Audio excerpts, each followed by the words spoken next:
chat for me? Or you want me to get it? That I can do. Yep, yep. We are officially live. I'm gonna watch the other series while we're chilling. I am too, actually.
Oh, big fight, CLT.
That's actually not a bad idea. That's kind of fun.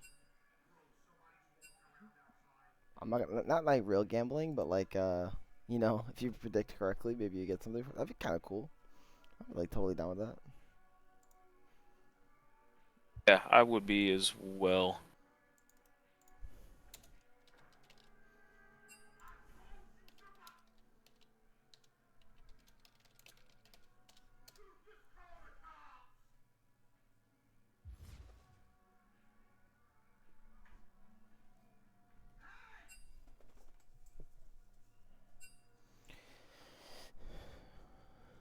All right, we're getting some people in here.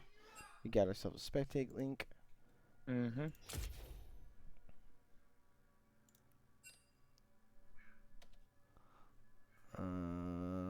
Why does it look like that? Okay. All right, guys. Hello and welcome to the stream today. We have myself, Herwick, and my co-host, my good friend, and one of my favorites to cast with ever, Goated, CLT. So we're back together. The band is here. We're here to cast a series between two teams from actually Group B, that being Load the Kennens versus Backdoor Bandits. Load the Kennens coming in here at I believe, the 11th seed, if I remember correctly, and Backdoor as the 6th. So Backdoor will get side selection. It appears that they have chosen blue side, and the winner will get the great opportunity to face Small Brains, which would actually be another rematch of Group B. What are the odds? What are the odds? Group B are just going to savagely destroy each other on the way to semis. You gotta love it, or not, depending on who you ask. I know my team doesn't like it, but I didn't rig it. It's just what it is.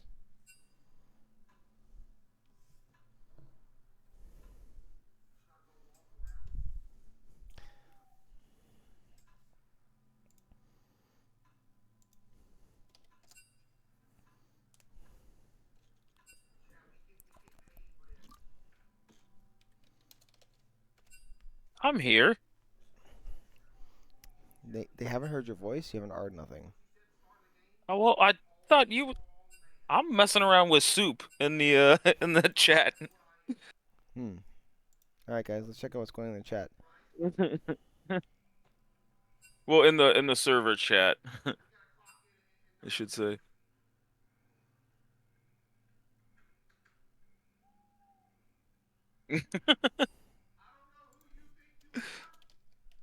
Yeah, I'm just having fun, man.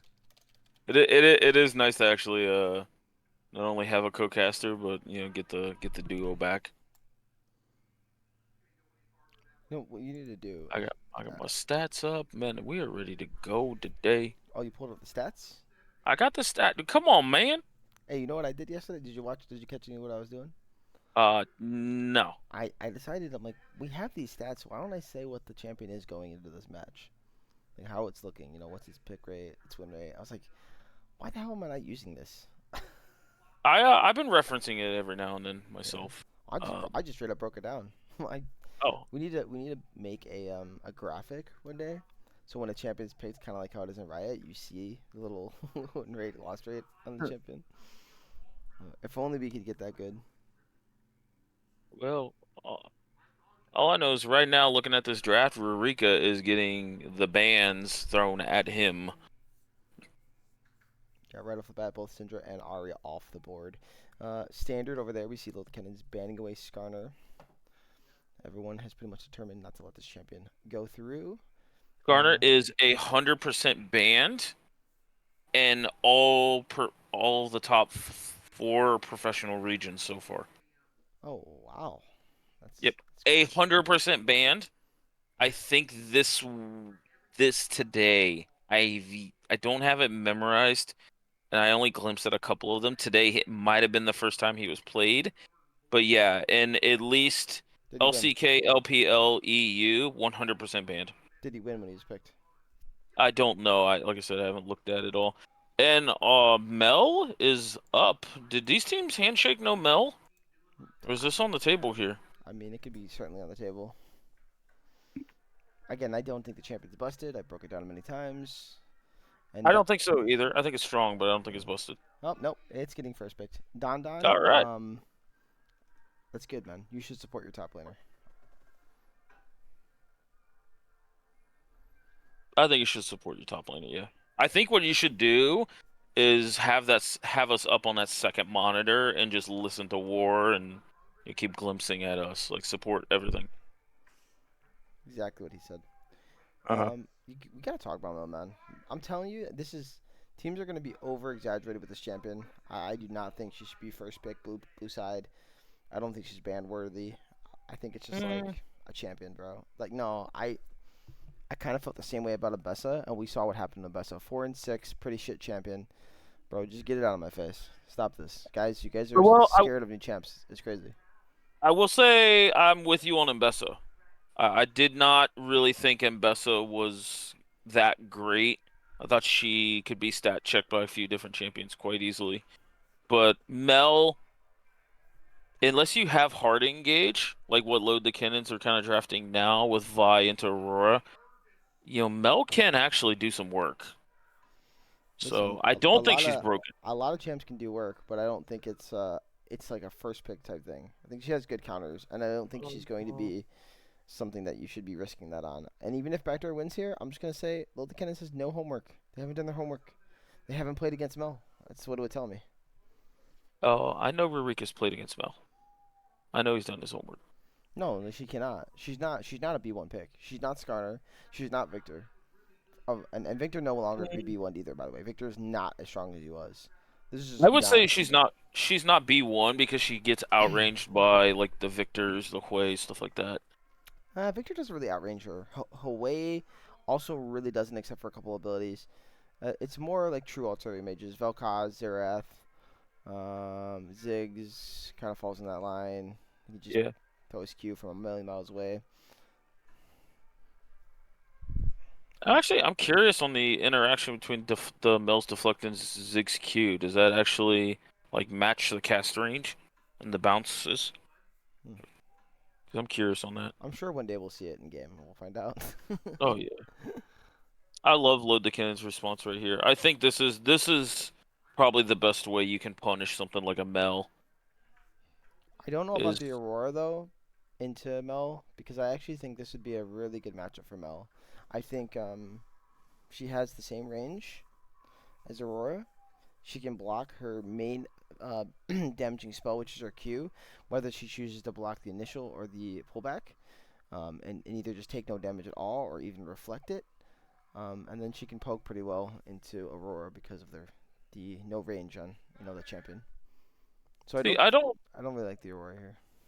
I I'm curious to see the matchup because I think Aurora has enough low cooldown spells that even if Mel gets off like a decent deflect, it's still not going to be enough, and it's a 30-second cooldown level 1.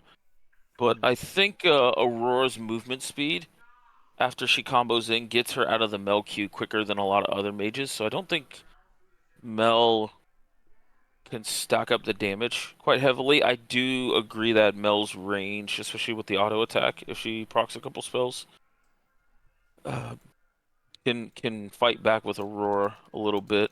Let's see, a Vladimir band. Interesting. Do they think that Aurora's going top? So I haven't said nothing about this, but I think this is pretty memey. My mom's name is Melissa, and everybody calls her Mel. Okay. So don't you dare hurt my mom, guys.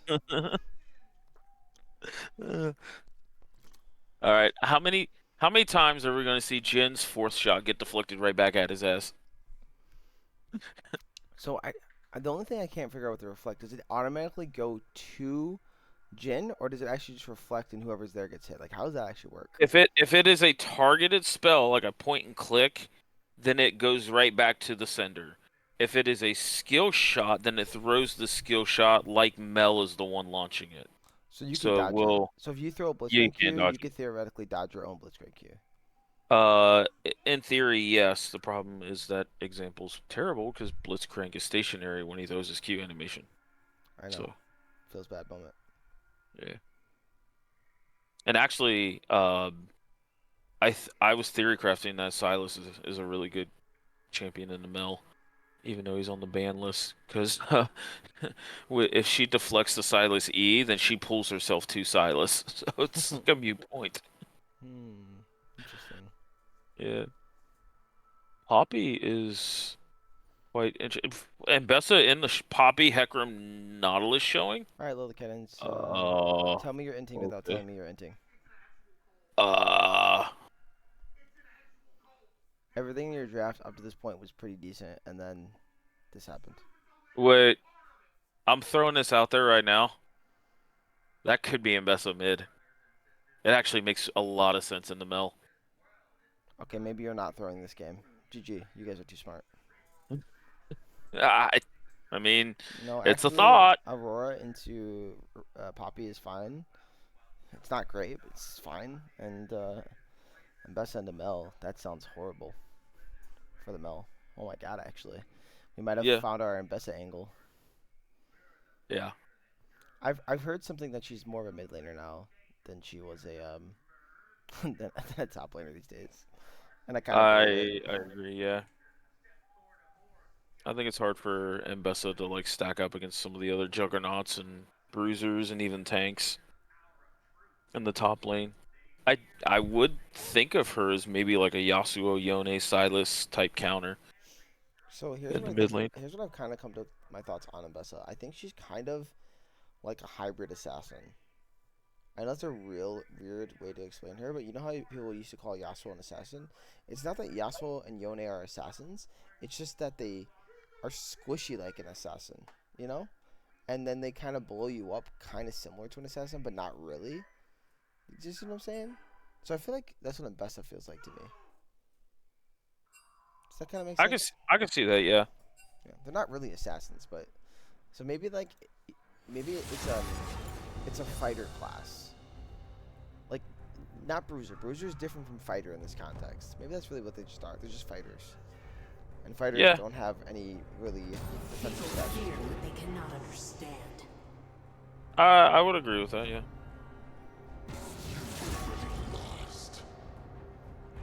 So yeah, so let's break down these two comps, man. How you feeling about these two comps?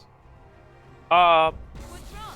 Can't take I You can't cage me I for think long. both comps are very volatile, very snowbally.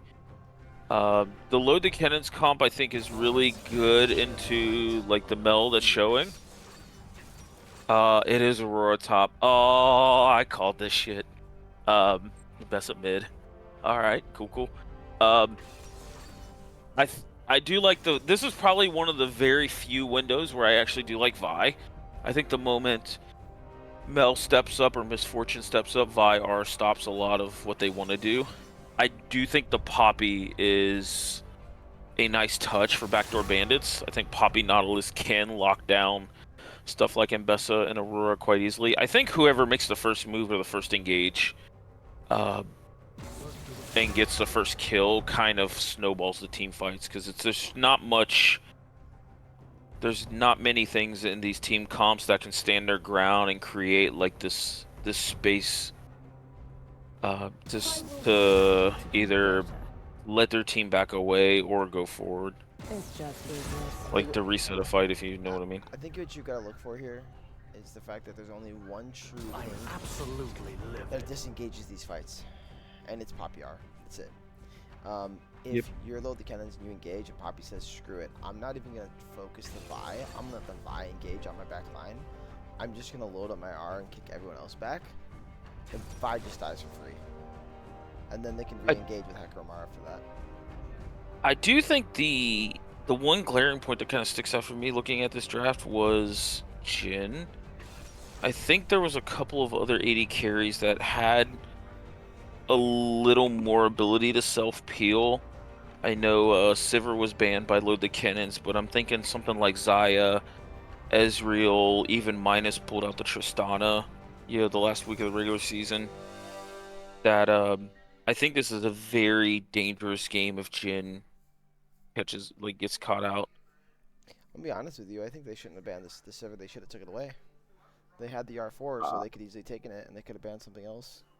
I would tend to agree with that. Yeah, I don't know if Sivir though has enough safety nets to I don't play think into like I Nautilus don't Hecarim. think she needs safety nets here because what she has is a giant frontline engage from Royal Vi. I think what she needs is spacing, and that's what their entire team provides for Sivir here. I know it sounds weird because sometimes you would definitely want the clumping up, but she gets the space to play the game. It's fine, and she can negate the one major tool of engage, which is either Nautilus R or Hekromar, whatever one that wants to send on them. I think she's okay, if you ask me. And you can also take cleanse for Hekromar R if that's a big issue. So you just shield the Nautilus R, cleanse the Hekromar, and then just start kiting. So, and then that frees up the Poppy ban, which, since you wanted to pick Mbessa anyways, I feel like you just want to ban Poppy.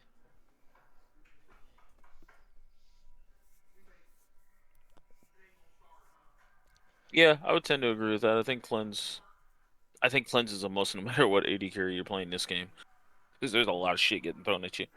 Well, I think you're a Um, Jhin. I don't even think you go cleanse. I think you just accept death. I think you try to go something that's more useful, like Ghost. You go for more of a combative spell. I know it sounds funny, and everyone's like, like Barrier could be an option too, right? I just think that you don't need to cleanse anything here if you're Jhin. You don't have enough. You don't have enough shit to cleanse that matters. Once you're hooked by Nautilus, you're dead. Once you're R'd by Nautilus, you're dead. You're not Sivir, who could block one major ability and then cleanse something after. That's why I said think about Sivir. no, I would yeah, I would agree for the most part. It's probably Barrier for him this game would be the best thing if he's trying to like combat and fight bot lane into the MF as well as not get blown up by the hard engage. I still think Jhin with Ghost is cracked though. I would agree. And you're not ever gonna outrun Hecarim, but you theoretically could because who else? Who's a AD carry that loves to use Boots of Swiftness, or at least has in the past? It's Jhin. It's just fucking full send run away from Hecarim. But let's see what Minus decides to do. Like he's the decision maker here, not us.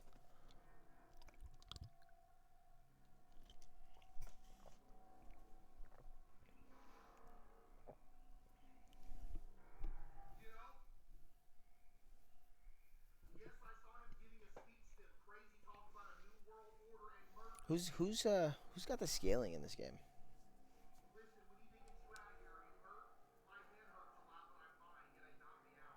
CLT.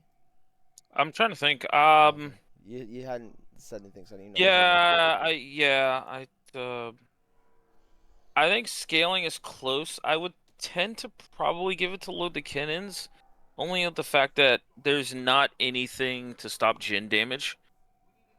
Like, unless Poppy goes like full-blown tank, which is very possible, don't get me wrong. But I think everything that's diving Jhin, if he can get to his 4th shot, he's going to pump out all the damage he wants to get. I think traps are also going to be key for Jhin. MF, I think her ult gets interrupted quite a bit here. So he went with the barrier. Yeah, and that's good here. Barrier is very good. Yeah, I do like the barrier here. Note, there was something we haven't touched on. Strawberry milk on his patented rel here. I saw it yesterday, buddy. But yeah, Yeah. and he played well on it. Unfortunately, we know what happened in that series. But SCYX with the ghost on Hecarim here. Hecarim is 0-1 this split, actually, so. that was when Yep, you I guys know. played it. Yeah. Yep. We played it game 2 into Insane Banana. Are you in game? I am in game, good sir. Okay, I'm at 13, 14, 15. I'm at 10, 11, 12, Counting. 13, 14, 15, 16, 17, Good, good, good. 18. Alright. I did load up the spectator before we started the stream, so. Welcome to Summoner's Rift. Loaded up the All spectator right. before you. What do you mean? Well, so you know how like I'm super delayed on the first game? Yeah. I just loaded into somebody else's. Oh, what did you So mean? that way it was fresh. Yep. Ooh, they look for a nice little sneaky invade here. Yeah. And the Vi just got that reset off the time. Ooh, close, close, close. It didn't give solo experience for the ward over. So Poppy still needs 6 minions. I think they get level 2. Potentially, I might be a touch wrong on that one. Minions have spawned. Let's see here. Mel TP. Mel taking barrier. Rurika has TP on Mbessa. So something to note: this word was dropped on the Raptors. I'm curious if SCYX is going to use this to his advantage and maybe path away from it.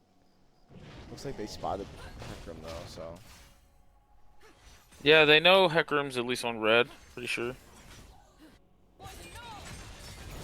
Alright, Oh! engage here onto Navis. Navis forced to pop the barrier earlier. Knight was dropped. 4-shot goes through. That's a lot of damage. Minus is taken pretty low as well, but he still does have his barrier. Of course, the 4-shot could possibly kill the MF, so Navis is going to have to play pretty safe. Let's see if we get a cheese gank here early, knowing that Minus is pretty low.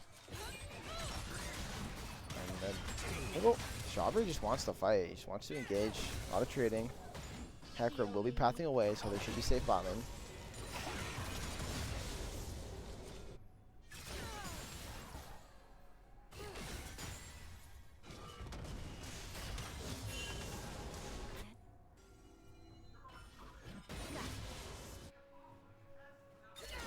Grasp on Aurora. Be a tanky Aurora, huh? Yeah, I think that's pretty standard. Ooh, Strawberry taking a lot of damage here. Has to be very careful. I mean, lucky the hook does miss. We'll keep Strawberry safe. Strawberry took a ton of damage in that trade.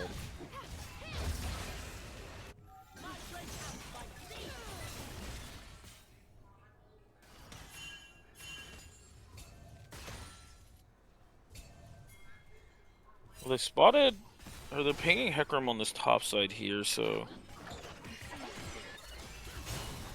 They know SCRX is in the area.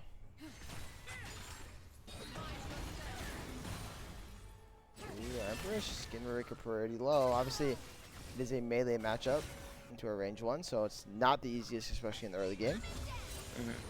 Rurika still has a pot though. So I think he's okay winning the war of attrition here, but So that's a far. big E. Yeah, a couple more autos. Might be able to get the execute. Forcing flash for flash. Just barely surviving. Here's Frozen now. Well, Arctic go to dodge this. He will. A nice flash here by Arctic to keep himself safe. So Frozen gets off the first successful game of the match. And Oh, lots of damage. no flash in the mid lane, but Frozen will be getting double scuttle here. That's pretty big.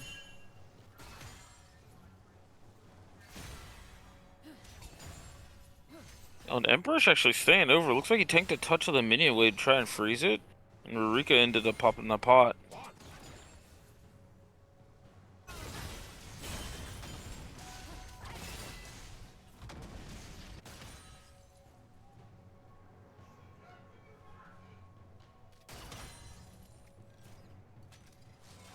See the bot lane for Backdoor Bandits opening up a very small CS lead. Is anyone going to talk about how we have mom versus daughter in this game right now? Yeah. I wanted to point that out. Got some arcane crap going on. Mm-hmm. But Vi's on the wrong side. Yeah.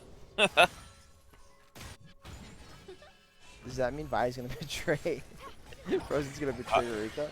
I'm not touching this one.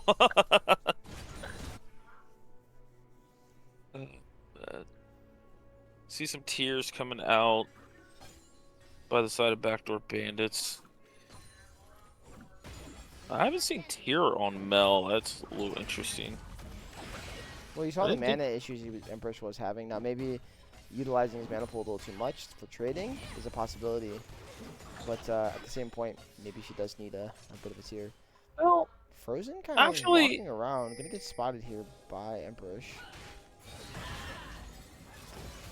Does clear the ward. I actually do agree with the tier on Mel. This is one of the rare times where I think Seraphs actually has a lot of value. Frozen. Gotta be careful. Seeing this in the round, but they're gonna be drop the ulti flash in there from Frozen, but a nice W is going to keep Emperor safe. Here comes the hook. Darkseid does land on Rurika. They know Rurika doesn't have flash. They also know Frozen doesn't have flash, but Frozen will be able to escape. Here comes the E from SEOIX, and Frozen will be able to Q out. I like the thought there, just didn't have enough damage on Mbessa. Yeah, really good use of the W there by Empress. And so it looks like now we're going to trade objectives.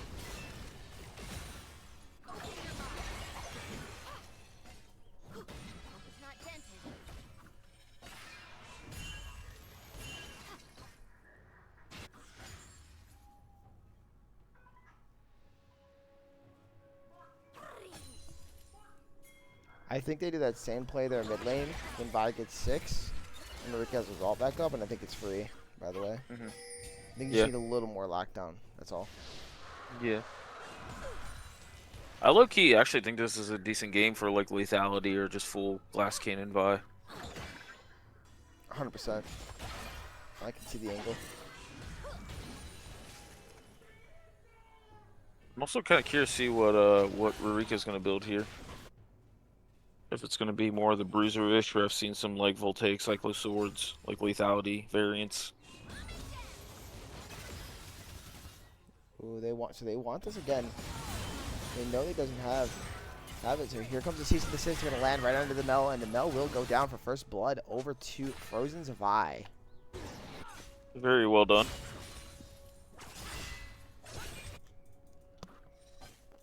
I feel like they were listening to me. Yeah. All right, here's the Between Two Worlds dropped by the Aurora, but Aurora's gonna be sent right back out. Arthur says, "Do you think you're between two worlds?" No. You're between one world. Strawberry Milk though, looking for an engagement. Drop the ignite. Arctic should probably die here. Yeah, flash Q in here from P-Dog. P-Dog will W out, and Strawberry an absolute menace on this row. Arctic, thanks for subbing in this game. Here's a support. Just ganking you in the top lane with Ignite. Yeah, so far, though, the Kennens are looking really, really good so far in this early game. Yeah. Playing it really well. I like Frozen shadowing minus here.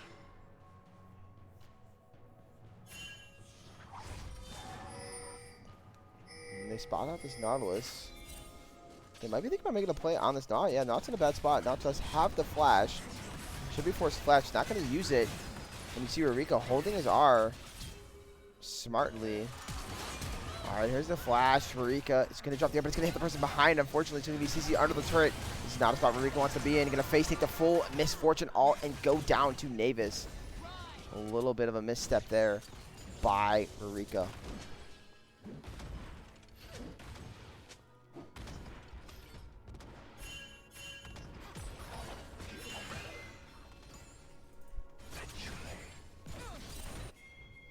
Rika with some Freddy LeBanter in the chat, trying to figure out who that guy was that he died to.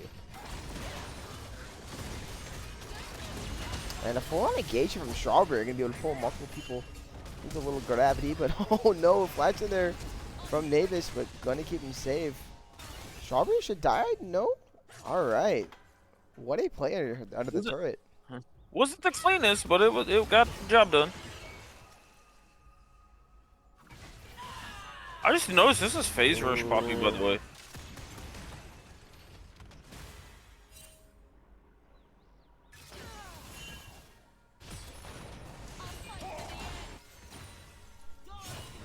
Empress's flash is also back up, she pointed out, so it'll be a little bit safer here.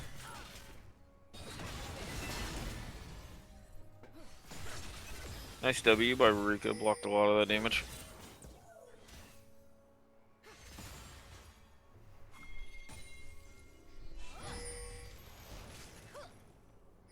Seeing some pings over here onto these grubs from the red side.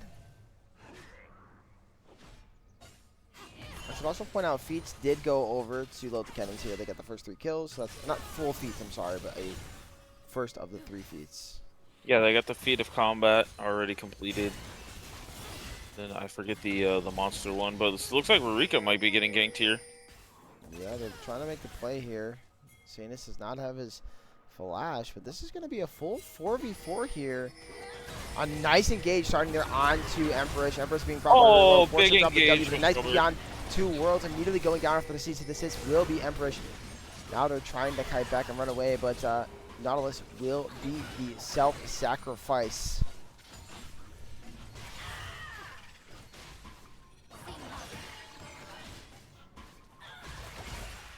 Strawberry just pulling the trigger on that engage. It definitely looks like they're making a point to shut down Mel before she can get ramped up in a long team fight.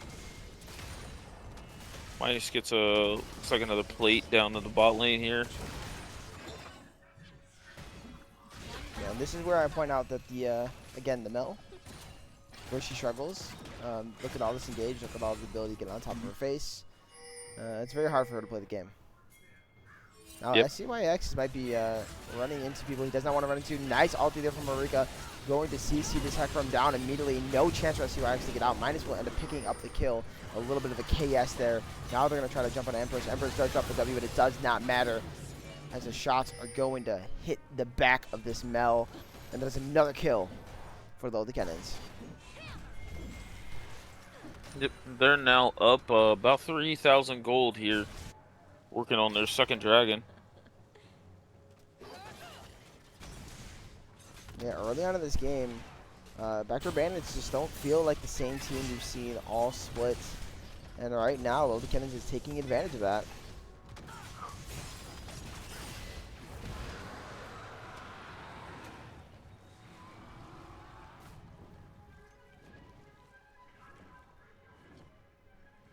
All right, we are on pause. Mm-hmm.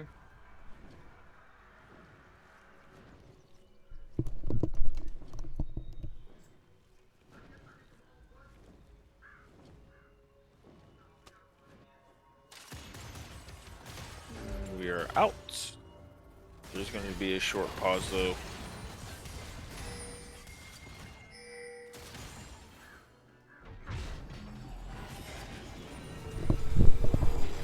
Yep, there it is.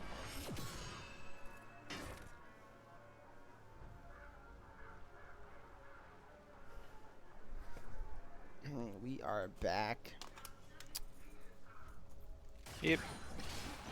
Nice judge line here onto Strawberry. Strawberry gonna be forced to W out, but a nice onslaught of shadows here onto both members of the bot lane. On the kennens, Minus will go down and shut down, unfortunately, going over to the Nautilus. But Strawberry's still trying to fight with the Vi, and that's going to be a shutdown for Mavis's MF.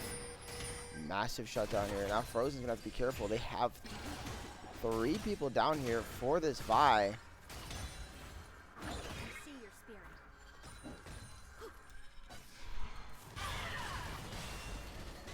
Yeah, it was a very nice gank coming out of SCYX.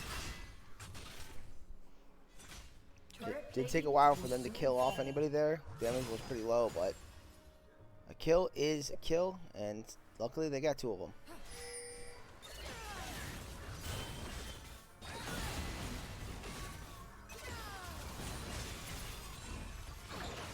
And Marika's just being pelted with ability after ability after ability. Looks like cooldown boots might be kind of strong on Mel though. I wouldn't think it'd be too bad. Oh, but look at that damage. Marika just gets to touch you. Like, you're... Holy moly. Oh, nice use of the Q there. That was clean.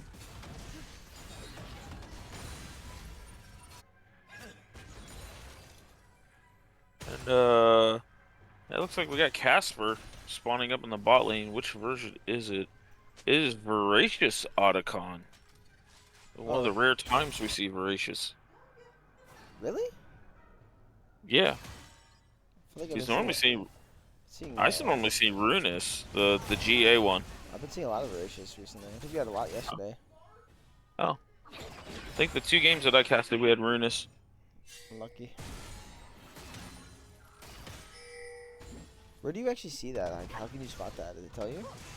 So when you hover look it at the... over. Yeah, if you hover over the jungle timers. Okay, cool.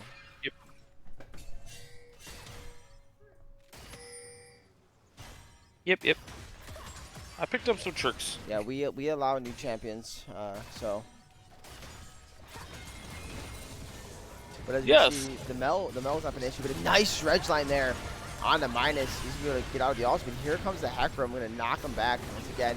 Nice onslaught of shadows. Does not actually land on Minus, but they will eventually kill him. But Rurika's here, though. Strawberry's popping off. Rurika is coming in, getting himself a double kill on this Mbessa. Make that a triple kill. Now going to try to get onto... Oh, quadra kill for Quadra, Rurika. yeah, that's gonna be a quadra. Wait, maybe a flash for the wall. It will be really beautiful. Oh, come out of Rurika and make that a quadra kill. Oh, map wide ace here coming out of And the it will kennens. be a map wide ace. Low the Kennens has came to play. All right, Rurika, you got the caster voice out, man. You got me a little hype, buddy. Yeah, that was a really insane TP by him. And really nice predict on the ult to finish off that quadra there at the bottom.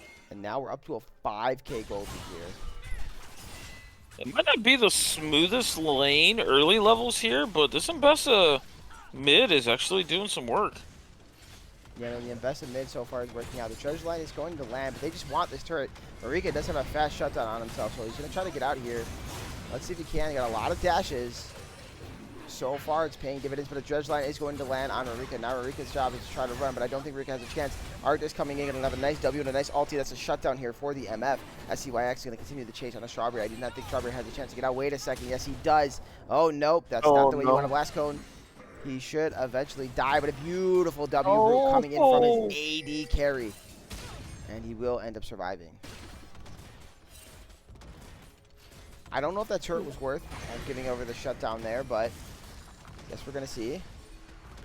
Then again, tier 2 going to drop in the top lane here. More gold. Yep, they're gonna get comeback gold here in the bot side, I'm pretty sure. Will it complete the charge? It did complete the charge. It's pretty massive. Objective bounties coming out. It's pretty big. So all in all, it's still a 5K gold lead after all the little bit of skirmishing here in the bot lane, picking up a shutdown on the Mbessa. Somebody in chat, this Mel should be banned. You're right. Banned for not good gameplay, maybe. Obviously. And yes, I nicknamed Otacon Casper. I said that the moment it was announced in the server. It's a friendly ghost until you upset him. I think Ghost might have needed that yesterday. It was a little bit of Casper. Oh. But all they found was the Ghostbusters. Ooh, well played.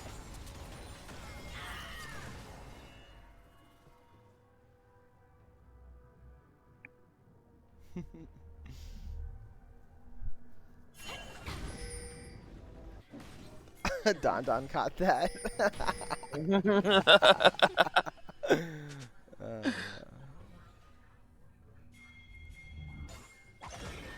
my boy set me up, man. I had to take it. Well, I didn't know you was gonna break the backboard when you dunked on that. I'm not breaking any backboards, but I mean, I know someone that's breaking some back doors right now.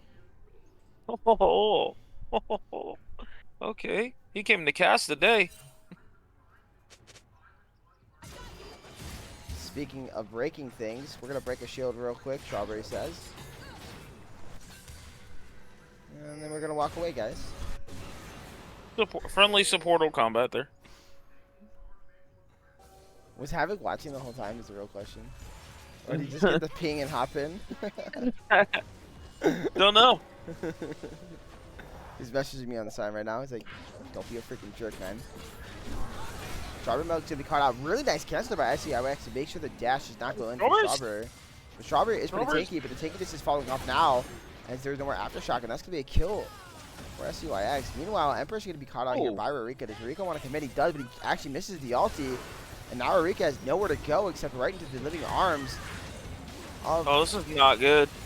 Never mind. Frozen goes into the living arms. MF ulti comes out for fun. Doesn't hit anything really, but nonetheless, bit of a misstep. Oh no. That could have been disastrous for Midas.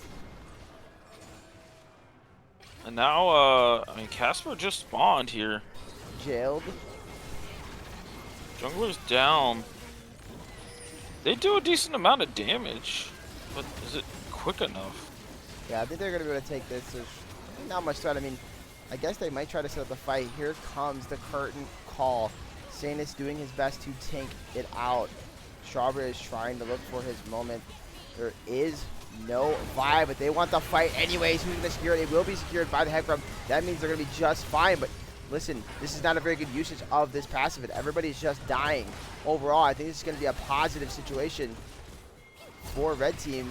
Navis will fall. Empress will be next. Only one kill through all of that. I honestly think the buff wasn't even useful.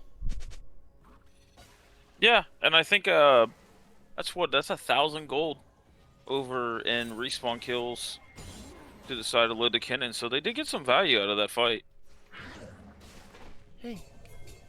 Oh, Rarika, the cardinal sin of upgrading the boots early. Oh, this is not good. Minus told his top laner, good luck. Yep. P-Dog said, I need it. Oh, nice flash. Maybe not, but no, the onslaught shadow is going to come in now. Frozen's going to be killed once again, trying to help one of his teammates. A bit of a mistake from Frozen. Drops the cease and desist for some damage, but it does not matter. Once again, Frozen, as you stated, no way he gave a shutdown. You are correct. No way you try to save your laner, but here's a play from Arctic. Nicely done by Strawberry, being patient on his dash. I think right now, Lid to Kennens have just got to play a lot more together, because right now it's just... Oh, speaking of trying to play the game, nice movement here by Rarika, but a flash in from this support is going to get Rarika CC'd up, and oh no, you can't dash through that W, and that's going to be a kill from Navis onto this Mbessa. Everything is falling apart on the Load Cannon side. I didn't know we were watching a solo queue game. They just keep trying to make too many stretch plays Oh, here. Arctic wants it. He's going to find the angle, and Minus, you are done for. Another kill, burning the flash for absolutely no reason, and all of a sudden now we're nearly at a tied gold lead game. Strawberry will run away, but everything is just falling apart for Load the Kennens. Frozen says, thanks for the leash, buddy.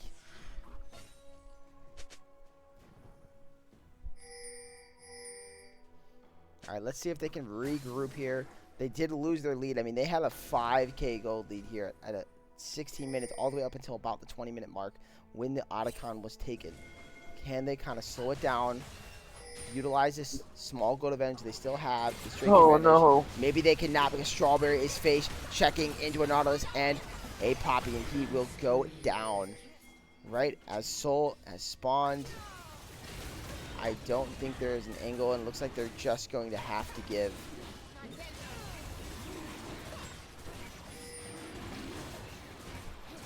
So the Drake stacking will be stopped.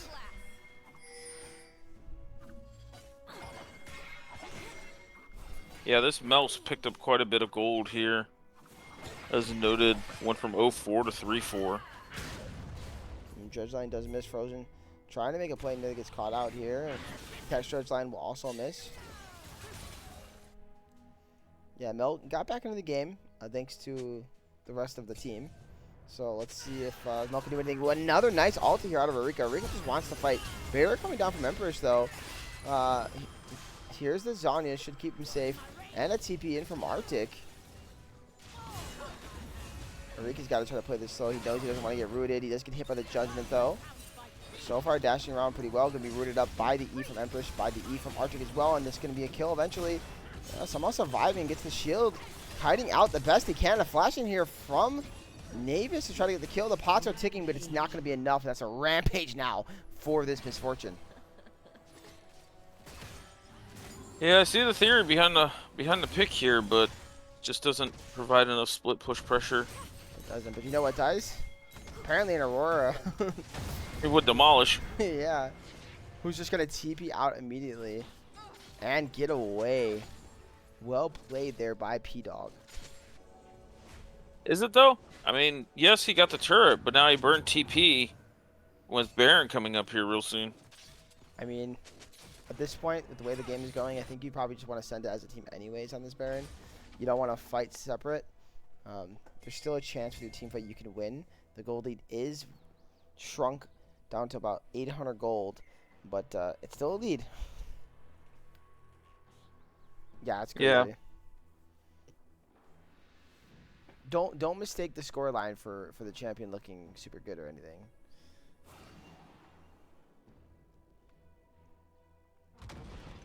That could have been an 0-4 victory now, 3-4 too. You know, it's just kind of one of those things.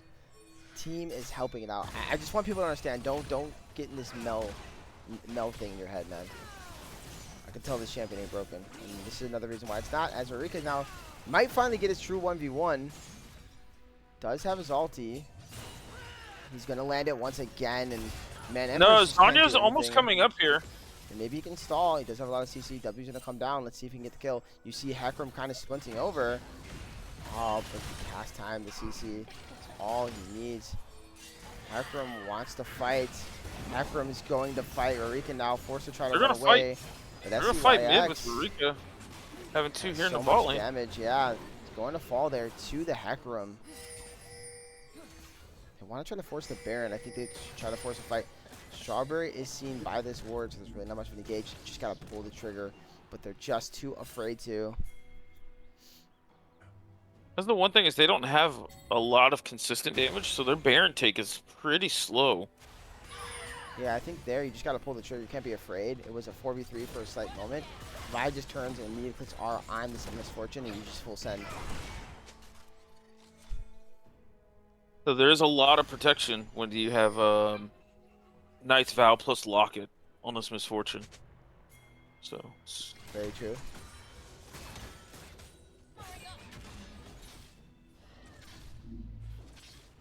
And now the gold lead is all but even.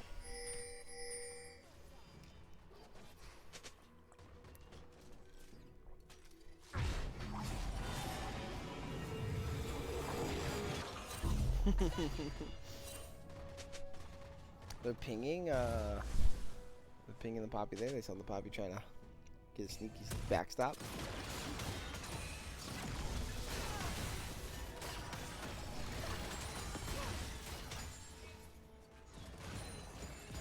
Yeah, Rika got that really big quadra kill. I think started feeling himself, and a couple mistakes, coupled on a few more, and all of a sudden now the game is just it's at an even state.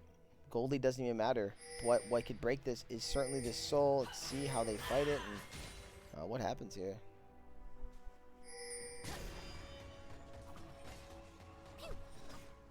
Yeah, I totally agree. In that retrospect, Ooh, they're gonna find Strawberry. I feel like I've seen this story before. It's a similar situation. Bye, Strawberry. P-Dog forced to dash out. It's a lot of damage though onto the jungler.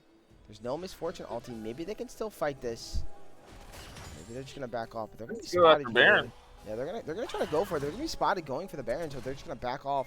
They're gonna send some people to try to contest. I think you just hide and get a kill here, guys. What are we doing? Don't start the Baron. Just look for a fight. This is a bit of a mistake for Rika, though. He is hiding. He knows the right call. He knows the right decision. Oh, a nice dredge line here is going to land. But look at the angle from Marika. P-Dog is also there, and he's going to find a nice one. A huge between two worlds, taking so much damage. Sanis is going down to the Baron, as Drake was taken on the backside, but there. That's a shutdown onto the MF as well. Frozen flashing away. Empress is trying to run, but he's going to find himself an Aurora. Nice Yannis to dodge out the W, but I don't think it's going to matter. He should still fall. No, a nice W as well. He is going to live here. Oh, but P-Dog flashing the wall to try to get the kill. He's going to jet flash into SCYX falls here. This is Baron. SCYX trying to fight, but they're going to turn onto this heck from. They're going to be able to kill him. That's a shutdown going over to the Jhin. And now that's the last person back you want to have it on to the Baron.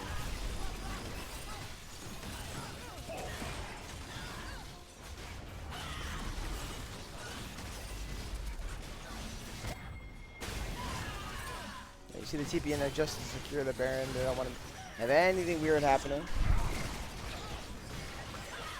Baron secured, and all of a sudden it's now 4K Goldie back in favor of Low the Kennens. What is this game? This is like I kind of said going into the draft that this game was going to be super volatile. There's just not many ways of resetting a team fight or for the AD carries to hide behind something. It's just all damage, all engage. Yeah, remember, I did call this a 50-50 split for a reason. This is my reason. These teams both just kind of look... I mean, besides Low the Kennens early on in this game, they both look a bit out of sync, honestly. Yeah, I feel like with the Mel mid and Mbessa mid coming from both these teams, they're just not 100% sure of like how to play with these champions. It feels they're like. just gonna go right on to this Nautilus, but that's a nice MF ulti. But unfortunately, the tanky members are able to tank it up.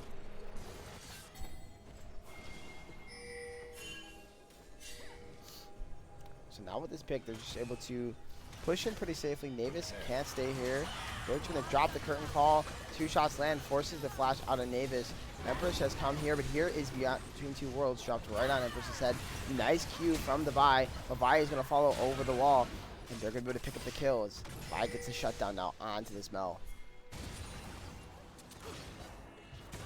Yeah, this ain't Arcane. They're on different teams.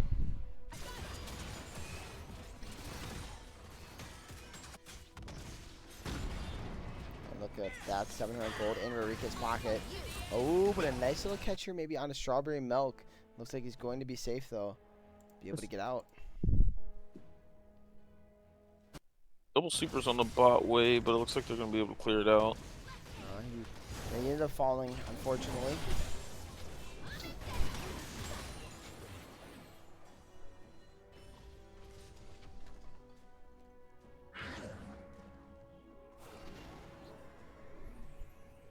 Build-wise are fairly even. You see some of the upgraded boots starting to come out here. To the side to load the cannons. I think are useful outside of the Sork ones. I mean, Navis is on 3.5 items. I think once she completes that last Whisper item, that's going to be pretty big.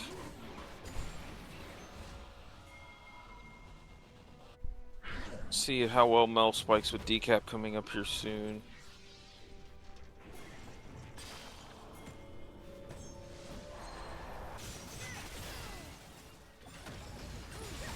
Oh, they're gonna find Rurika here, but he's just gonna emote and say, I'm okay.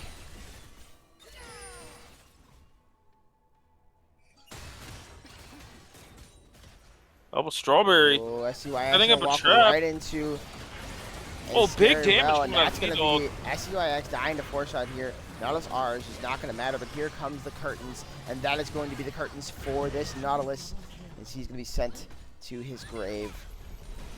Now there's only 3 members left to try to defend here.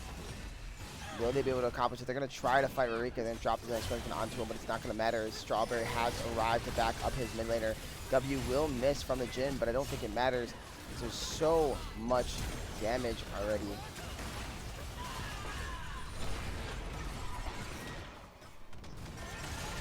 Oh, nice MF ulti, but here comes the cease and desist to say, screw your MF ulti, and they're going to both get in onto this MF. MF will fall to Frozen, and they're just dying slowly but surely.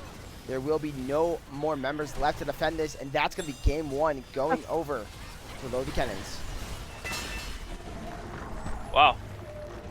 That was an impressive early game, followed by a very inty mid game by the Kennens. And then a inty mid game from the Backdoor Bandits. So really, we don't know much off of this game.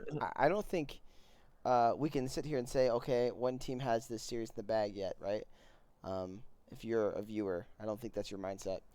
I'm kind of curious now what game 2 looks like. I think there's a way that Backdoor Bandits gets back into the series. I think it's going to revolve around these picks. Maybe drop the mill. Don't pick that. To be honest, even if you do, I think Rurika has more than just Mbessa cooking in the realm. Yeah, he's the type of player and such a talented player in that part that I know he's got other counter picks thought of for Mel if they decide to give Mel away again. Which unironically, when Victor got reworked, I felt like there was a lot of teams not drafting correctly into Victor. It looks like these teams, at least the Kennens, know exactly what to draft into Mel. Yeah, no, they've definitely done their homework. Again, I don't know. Okay, how do I break this down? I don't think Mel's a bad champion, right? I just think she's not a broken champion. That's it. I think she's in a fine spot if you pick her in a good situation. Like, I do think she provides more in a team environment than, let's say, like the Mbessa we just talked about. But I don't think that showcased neither champion's strengths to me, except for Mbessa's ability to just jump on a champion, right, in a 1v1 scenario, which is really what Mbessa wants anyways. She wants the side lane. But not looking at that quadra kill, like, take the quadra kill out of it. That's pretty much like the shining light of Mbessa, this whole split in my book. And I know you said that Mel had some success yesterday when Scorch picked it up, but it's probably one of those champions you just gotta pick in the right spot. Yeah. Well, since we're gonna bring up that draft and that Mel, I felt like Insane Banana didn't approach that draft as good as Load the Kennens did. If we're gonna go 1-for-1 on like Mel's effectiveness. And also Mel wasn't like the focal point of the draft damage-wise, so she did a lot of work as far as picking up some kills with her passive, being able to execute at low health. And that's what kind of let her snowball into the mid game here. I think that's probably the point where you pick Mel is almost like a secondary damage source. I don't think she does enough to be primary. It's still early. I could be completely off basis with that, but she definitely has some weaknesses. And teams that know how to exploit it can definitely shut her down quite easily. Yeah, I will say I think that this draft by the Kennens was overall pretty good. I know I was making the joke about Mbessa being picked R5 there and being like, oh, are we trying to run it down? It was more of a joke. Though I don't think Mbessa is great. I just it with the vibe specifically. We actually remember we played against Load the Kennens, unironically, and we both go, oh, this actually isn't like bad together. But you kind of have the same ultis, right? Just Vi can actually set up the Mbessa ulti really well, or vice versa. So I think like the comp itself they built makes sense together. And I think Mbessa looked a lot better mid lane than she has top lane by far. That I agree with, yeah, for sure. I think it's a shorter lane. I think she has a lot, like she's happier in a shorter lane. Her dashes are more effective that way. to get onto the target. She's also a fighter bruiser, so she's um, not really going to get messed up too much by these ridiculous top lane champions that exist in the game. Um, and she can kind of scale in the mid lane, probably safer in the most matchups. Just take Doran's shield, get some pots, maybe some biscuits, keep your HP up, farm up, and then look for your level 6 and start duking it out with the squishy mid laner. So I can certainly see the angle moving forward, and kind of wonder if any more of these mid laners will be picking her up.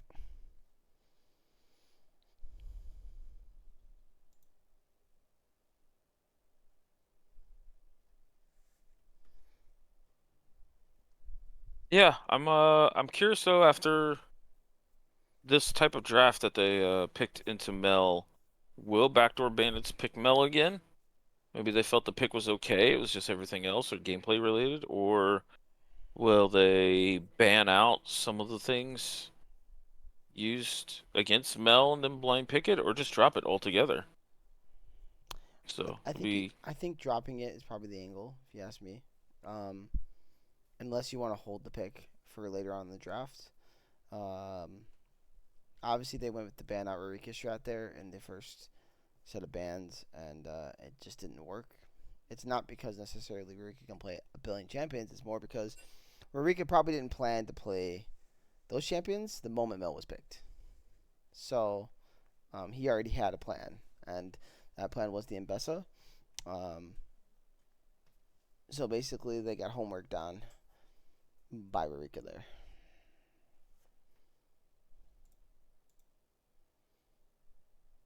So if you want to go with that strat again, I think it's fine.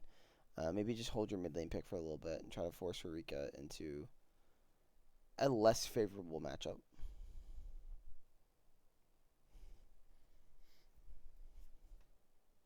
yeah, I just don't know what else Empress has as far as champ pool.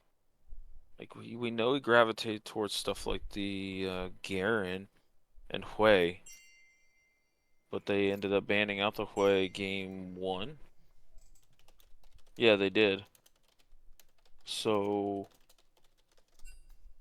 like, where do you go? Where do you go from here? Yeah, that'll certainly be the question. What do you guys think in the chat? What do you guys think? And I'll pull up the draft here for you guys. What do you guys think they should do in maybe trying to combat low the kennens here? How should they handle their draft?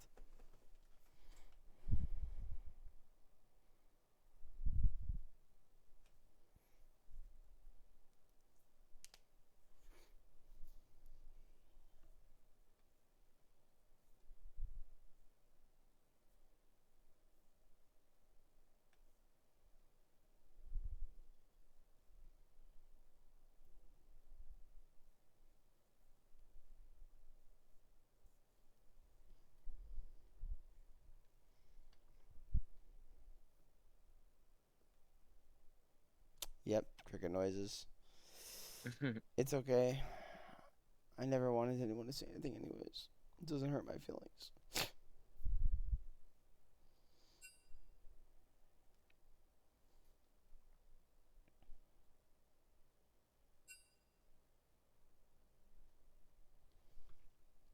Alright, well, here is the spectate for the next draft. I also would like to point out, with the exception of those really two weird frozen plays, I think he played really well in this game 1.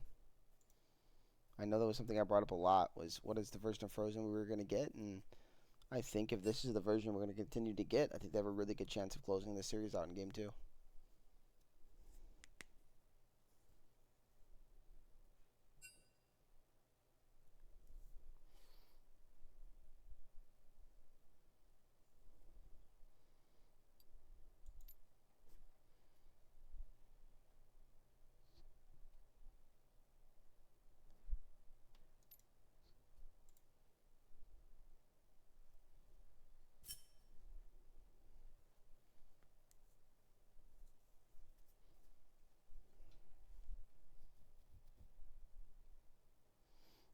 Yeah, I'm not surprised. I will tell you that the Chiefs are probably just going to win the third Super Bowl, and they want the three-peat because welcome to the rigged NFL logo bullshit and whatever. It's just official. It's official. It's rigged. That's it. I'm just done. I might actually stop watching the NFL. It's kind of crazy. Because even if it isn't rigged, there's just something off. Something just doesn't feel right, you know?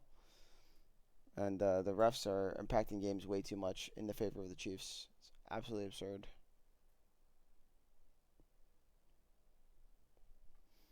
Yeah, that's irrelevant if the Bears are making a move. That doesn't affect me.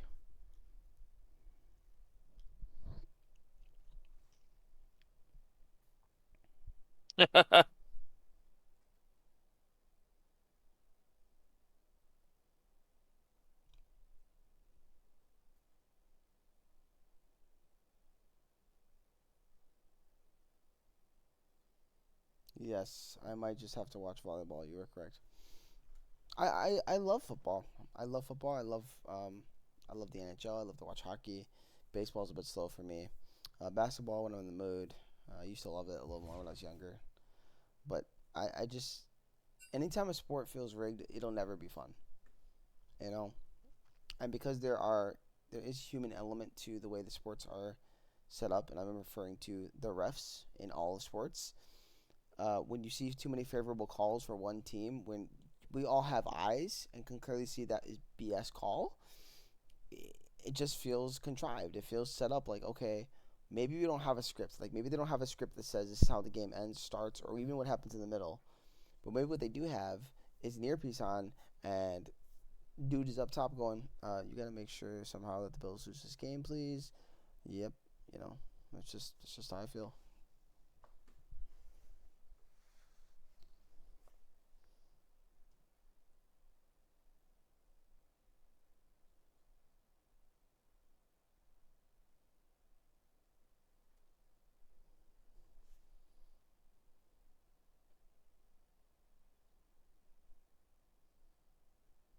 Yeah, man, you put money against your country is crazy, Soup. What the hell?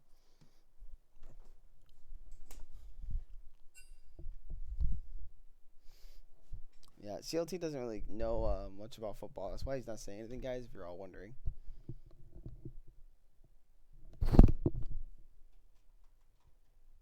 Yeah, I'm not a big football person. I follow a touch of basketball, but for the most part, I follow a lot of esports. What he told me actually recently, he told me his favorite basketball team was the Vancouver Canucks. Huh? I'm just trolling. He didn't say that. Unironically, I've went to more hockey games that I've went to than like basketball or football games. Hockey live, I've always heard that like the TV or watching hockey doesn't do it justice. Going to a game live is really entertaining, and I'm with it. Like it was a lot of fun. Agreed. Still though, one of the funniest stories is we have the Columbus Blue Jackets in town, and they fire off a cannon at the beginning of every game. I was in a section right below the cannon, and no one warned me about it. Yeah, that scared the shit out of me.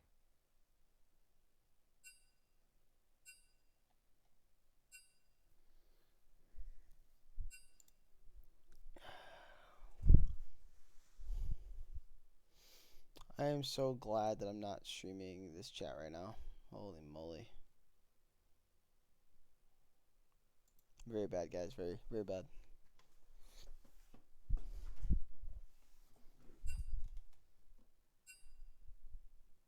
Yeah, I don't know what's going on. Is there a reason why we're not drafting yet, CLT? Have you seen anything? No, I haven't. Look, looks like a couple people were tired of waiting and got up and got drinks or whatever. So we're just waiting for everybody to sit back down again and are this draft. By the way, Hecarim is now 0-2 this split. And also, Load the Kennens gave Mel her first loss. Were you putting in stats right now or something, or you just letting me know? No, this was just off top of the head. Okay. I want to make sure, because if you started doing that in the middle of this, which wouldn't be a bad thing necessarily, I'd have to know that you did it, so I don't double put it in. I'm not gonna do that to you. No, you have a system in place, and it works.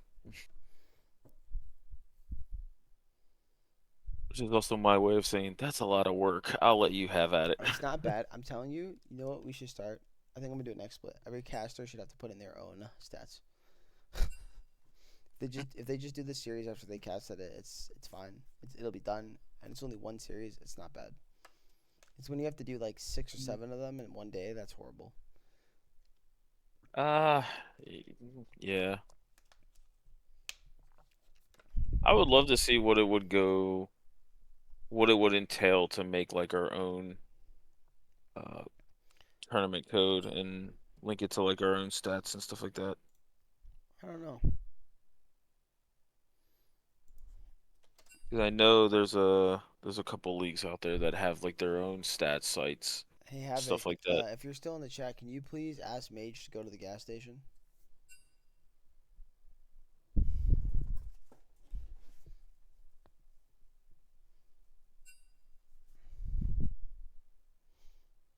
Zero Stya is asking for some stuff. Pretty thirsty, I think. Maybe even hungry. He doesn't get to eat very often. I heard he's being held hostage by his mother and not allowed to eat anything except for breadcrumbs.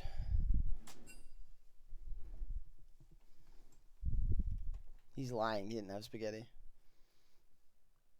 What is this link? Is this looking to do the Spectre link? What is that link? What?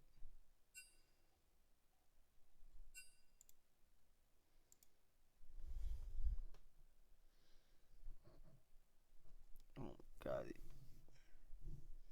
Why is the clock ticking down? we're in pick ban. Okay, it is clicking down. Okay, it's working. I was so confused. Like, are we actually banning anything? What is happening? All right. Yeah. All right, we're good. We're good. Oh, sorry, P-Dog. No Aurora for you. It's like the SpongeBob meme. 2 hours later. Well, yeah, the best jokes are the ones you gotta explain. No. I got your joke. It's just the chat didn't see it, so I wanted to let the chat know. Oh. Yeah. Way getting banned. If I know anything about Rurika, he hates facing that champion. He hates facing that chat. He does. He actually does. He has to get good, man. That's it. No, it's just Hui's counters are not competitively viable. Like what? Fizz, Zed, Talon's okay.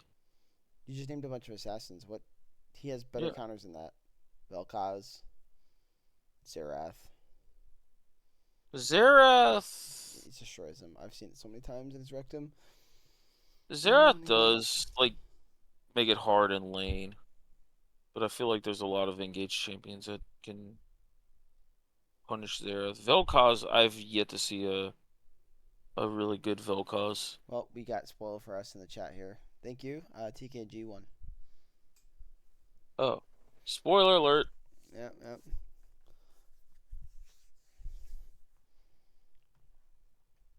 Well, that means TK Gamers is going to face Instinct CK, so that should be a pretty exciting matchup. That it should. Especially in the mid lane there. Wait, Lord the Kennens banned the Vi. Wait, what? I see why X is a pretty professional Vi player. Okay. And here we go again with the. We already know where this is going, by the way. We're all aware. Yeah. But as a B1 though, that seems absurd. Wait, you just take the Mel here, because Mel's DOT on the passive stops Garen's healing, like longer and longer. I actually think this is a good matchup for Mel. Unless for some reason it is like Garen top, but I guess it's technically a flex pick, so you can't for sure say that. But we know Empress plays Garen, so that's why I just feel like we all know where it's really going. But yeah, I guess it could be flex top.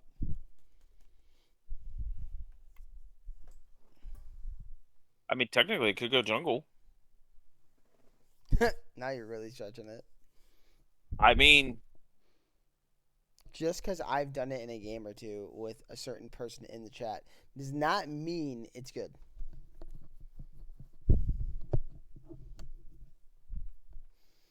Well, the Kennen's going to this Nautilus. Okay, so Wukong not. All right.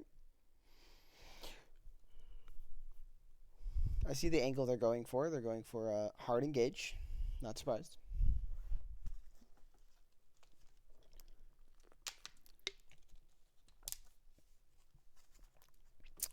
Quote me if I'm wrong. Doesn't Nautilus R still knock up Tom Kench even if Tom Kench eats the target getting knocked up?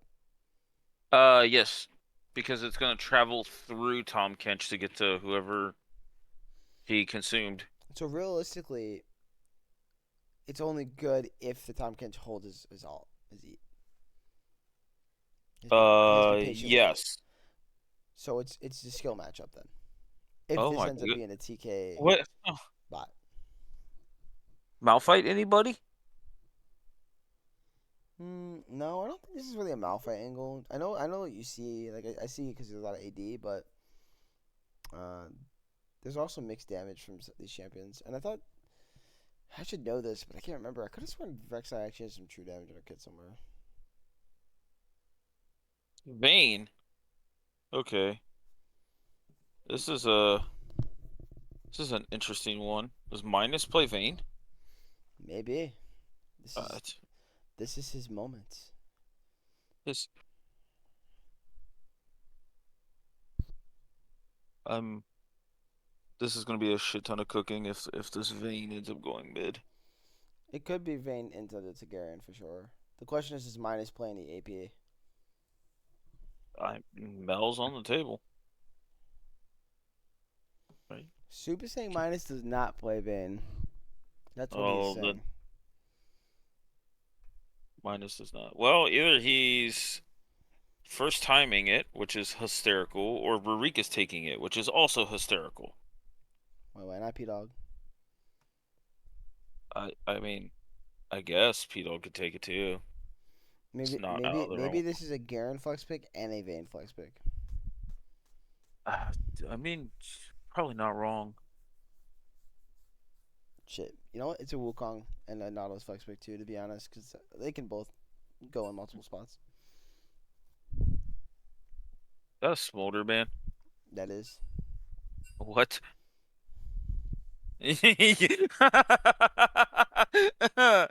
Julia said the same thing. Is that really a Smolder, man? That was my reaction too. Oh, jeez.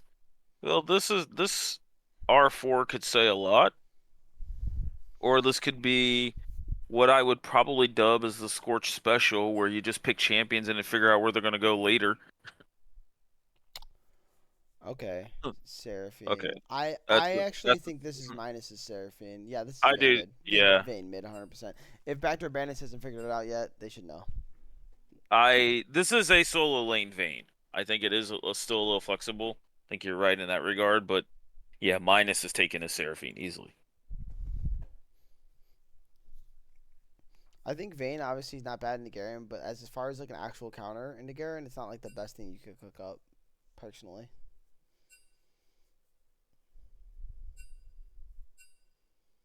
Backdoor Bandit's gonna lock in the victor. It looks Could like. potentially be Victor Bot. They are calling Rurika's BS in the chat. Like we all know this is a Vayne mid.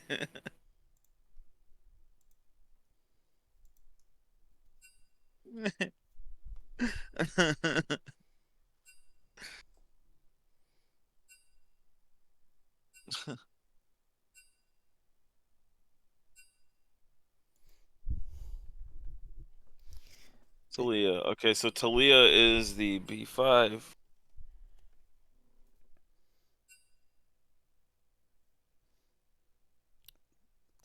Hey, real quick question: did the Bills go for 2 on that touchdown they scored? God, we're back to NFL again, aren't we? I just have to ask. Someone in the chat probably knows.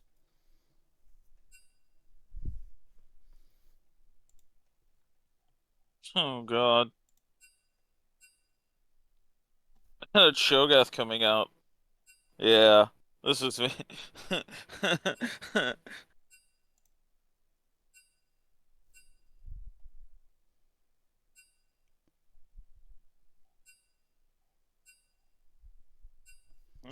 Wait, what the heck happened with the last 2 picks? I don't even understand.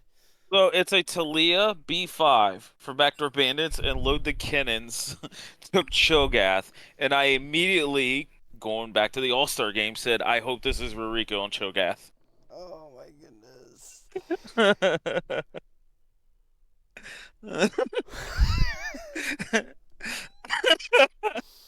Is this just making a game 3 draft right now? Is this Dude, I don't know. First of all, where is this Garen top?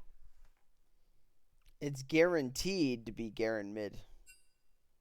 Well, then it's Talia top Tom Kent's into top. Cho'Gath? Tom Kent's top. Talia Victor Talia top. support? Talia support, baby.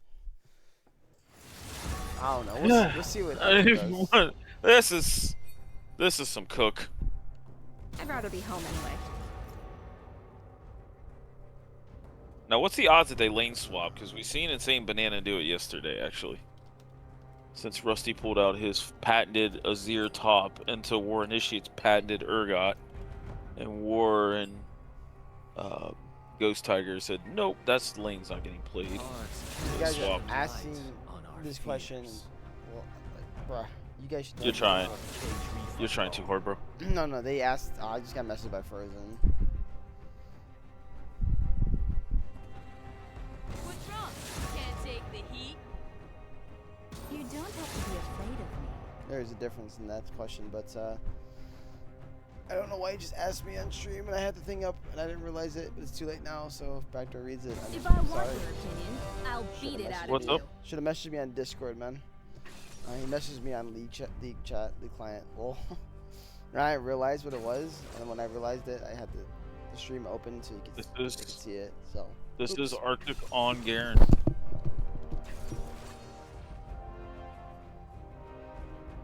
So this is either Victor or Talia mid.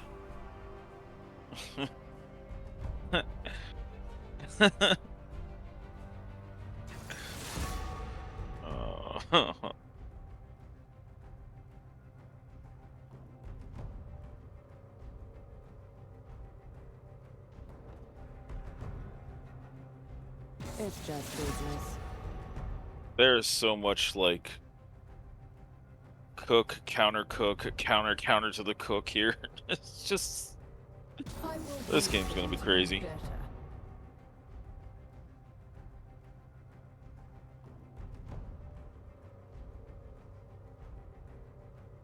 But hey, this is our first Garen top of the split.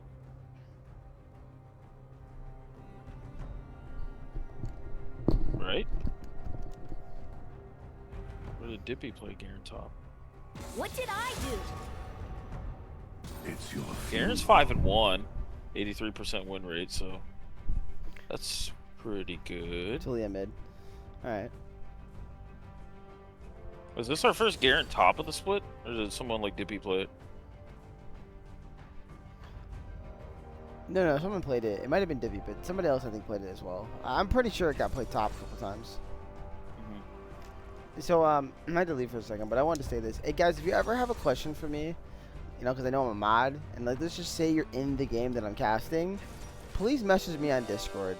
Don't message me on League Client, because I don't want to accidentally reveal anything of your question, like especially if it's something that is potentially could impact the game if the other team finds out. So please don't do that to yourselves, because if Backdoor was my goodness. Alright, hold on, let me switch over my stuff real quick so I can read this message. Alright, hold on guys. Oh my, Don, you're trolling. Oh my.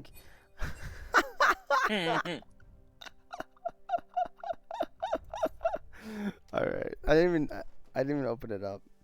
You guys are so troll. You guys don't count. You're viewers, man. It's not the same.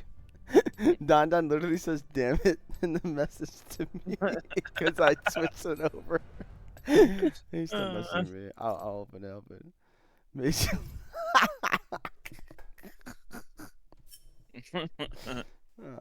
You guys are goofballs. But yeah, I'm more trying to help you guys out. At the end of the day, like if I reveal some sort of strat or some information, that's on you. You made a choice, you know. Oh my god. You guys are such memers in my chat. You're all fucking fired. You made me drop the F-bomb.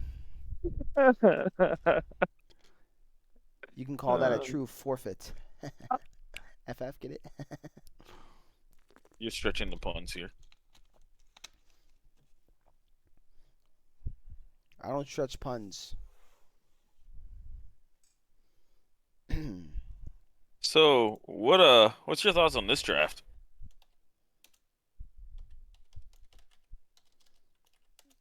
Everything's good. I love it. Okay. I messaged you on Discord. My thoughts on these drafts. So,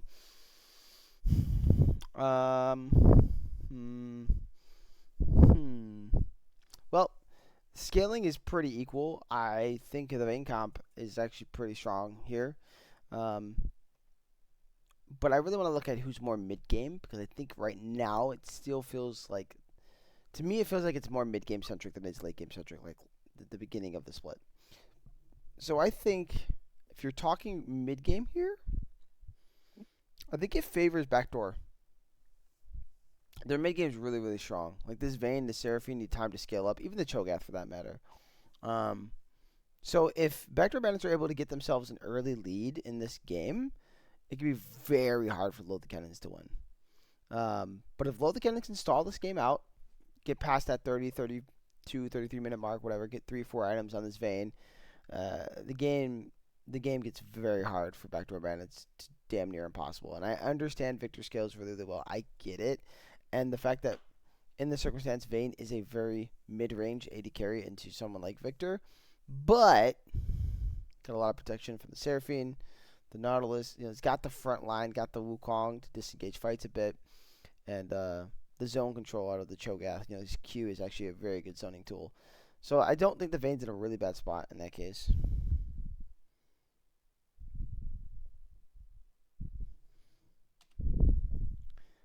So I agree for the most part. My biggest question is, are they going to lane swap? Because I know they specifically picked the Vayne into the Garen, and I don't think Cho'Gath has like the greatest laning phase in the Garen. Mm-hmm. So I think Arcane comment like a little bit of AP at the beginning. Show I'm gonna builds. say I can answer this question, but I'm not going to. I already know the answer to your question. Oh, okay. Yeah. Oh, is that kind of question? I'm seeing it. Yeah. Now you're seeing why. You're seeing kind of why I was like, shit. If anybody on Backdoor's team was watching, they have information now, and that can be game breaking. If the question revolves around lane swap, we had one yesterday and no one said a word. So. No. You're not understanding. Okay, then I'll wait. Yeah, you wait. We're not gonna reveal anything. That's cool. Until the game has started. I feel like we're getting that spectator bug, so I'm still at 0%.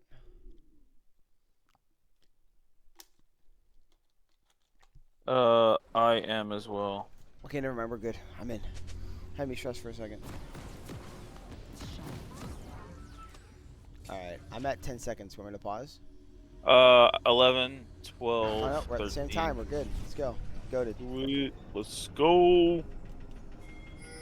Me and my co-caster yesterday, 3 for 3 every game, no problems. Also, I'm the issue. I got that. I didn't say that. I just said, I feel Maybe I need another caster. I'm available now, I guess. 30 seconds until minions spawn. He's going to a new league. He'll be leaving us. It was great having you here while we did, buddy. Boy, what's up? Score is 1-0. Load the kennens. Load the kennens on red side. Backdoor bandits on blue side. Hey, congratulations on your victory, by the way.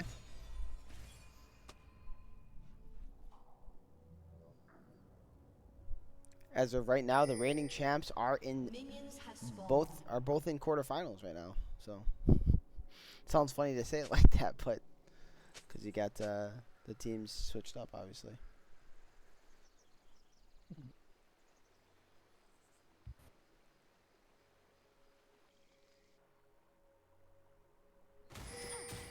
Two games of Mel mid. Yeah, we did.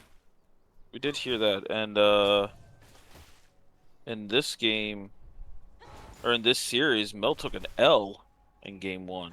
Spoiler alert. You were playing Mel mid. Mel mid is now 3-1. Hey, boy, you're a Amazing. mid laner now? What'd I miss?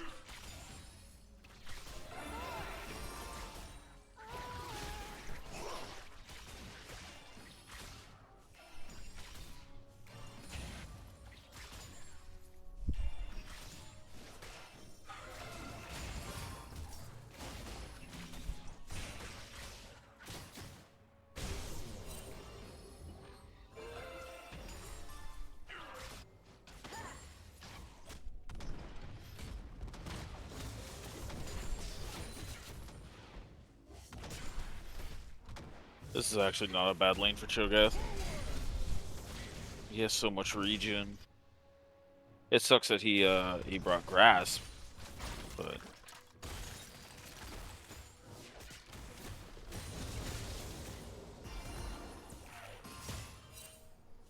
I need an explanation of that.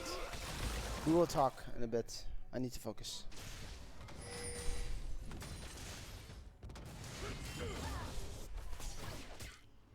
You focus on this amazing gameplay. So yeah, so basically what was said in the chat to me was asked if role swaps are allowed compared to lane swaps. Lane swaps are different from role swaps. Strawberry is looking for a play here.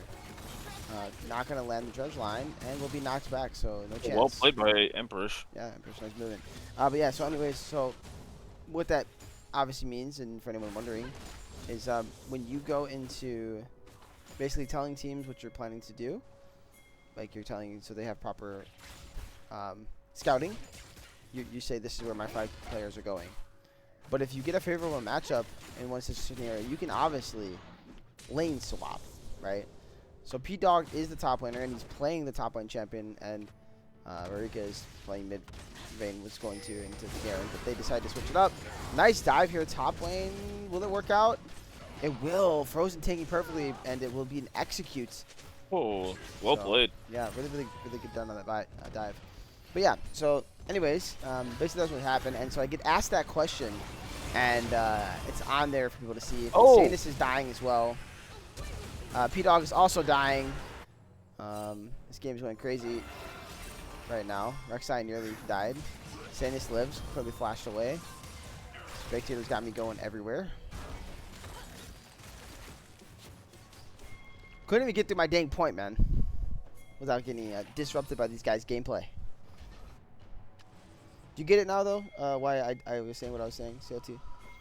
Yeah, I mean, that's... I wouldn't want to I think reveal it's- that. I wouldn't want to reveal that hey, they're gonna lane swap this, you know? No, I mean, that question seems to come up every split, and I think you guys have talked about potentially, like, eliminating that or rephrasing that rule a little bit, so... Yeah. Oh, no, I'm just referring, I don't want them to be revealed that they're lane swapping. No, I understand why you kept quiet. Yeah. I just think there comes a degree where, like, lane swapping and role swapping are kind of similar. Like, enough that you can interchange the terms.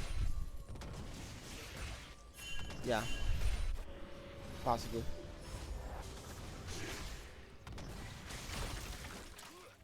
But see, Nevis has a pretty sizable CS lead over on his bot lane, and Garen's not doing too bad up top. The first blood going over the Vayne was pretty big, though.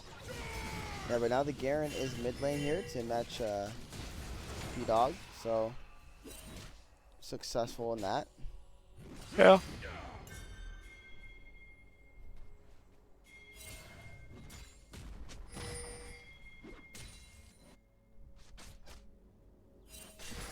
I actually do think, though, it got through the rough part of the laning phase for Cho'Gath, and now I think he's actually okay with the Garen matchup. But I also think Garen's okay with his side of the matchup compared to, you know, the alternative being Vayne. Not able to get the knock up there. Not that it would really matter too much, but a little damage there on the Cho'Gath.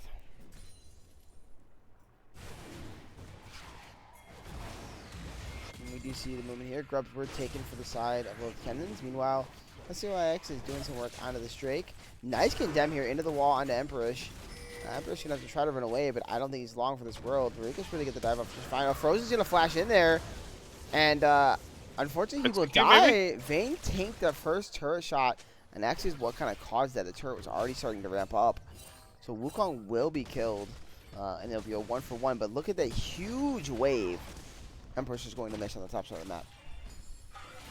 Plus, they also got 3 grubs, so Vayne's gonna get a plate and a half here.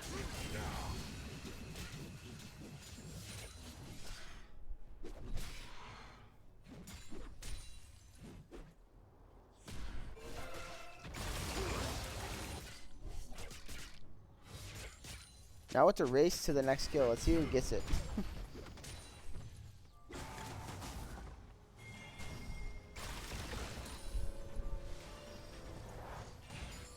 I do think the Ocean Drake is halfway decent to the side of Backdoor Bandits comp. Like having that lane, the healing in lane, specifically for Garen as well, is it's gonna be pretty nice to have.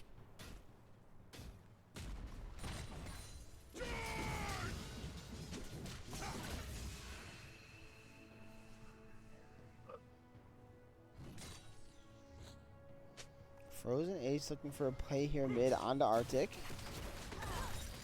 Ooh, nice movement there by Marika. He's going to find a way in. And you see Arctic might be just committed, would not be able to get the kill, but does get P-Dog out of the fight initially. Is that enough? W did come Arctic down for Arctic's Garen, so this Garen is no longer that tanky. He's going to fall. Can SCYX maybe get a kill back, though? He knows that Frozen Ace does not have the flash, but nice W will keep him safe. And that's going to be 2 kills on a Frozen Wukong. And the feats of strength. Yeah. Or the feats of war, I should say. Yep. We'll go over to the side of the kennens. SCYX said, you die mid, I get plating still.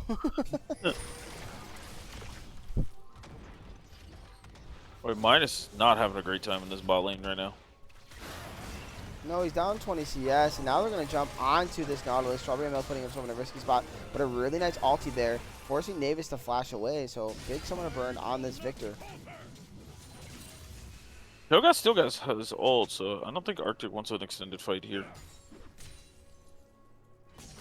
And actually, now that this lane matched up melee versus melee, Cho'Gath could go Heartsteel.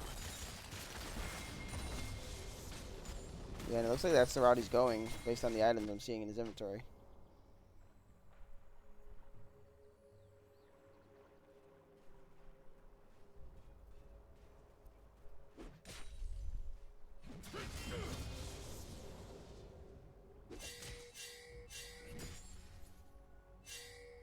I spot out Strawberry up top here, as he's up here early setting up for the second set of grubs.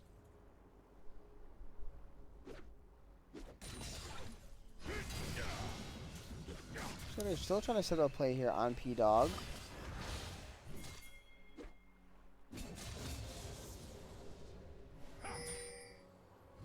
But I think P-Dog kind of feels something's going on, not really stepping up too much. They do spot SCYX on the ward. SCYX has to be careful here, able to keep himself safe.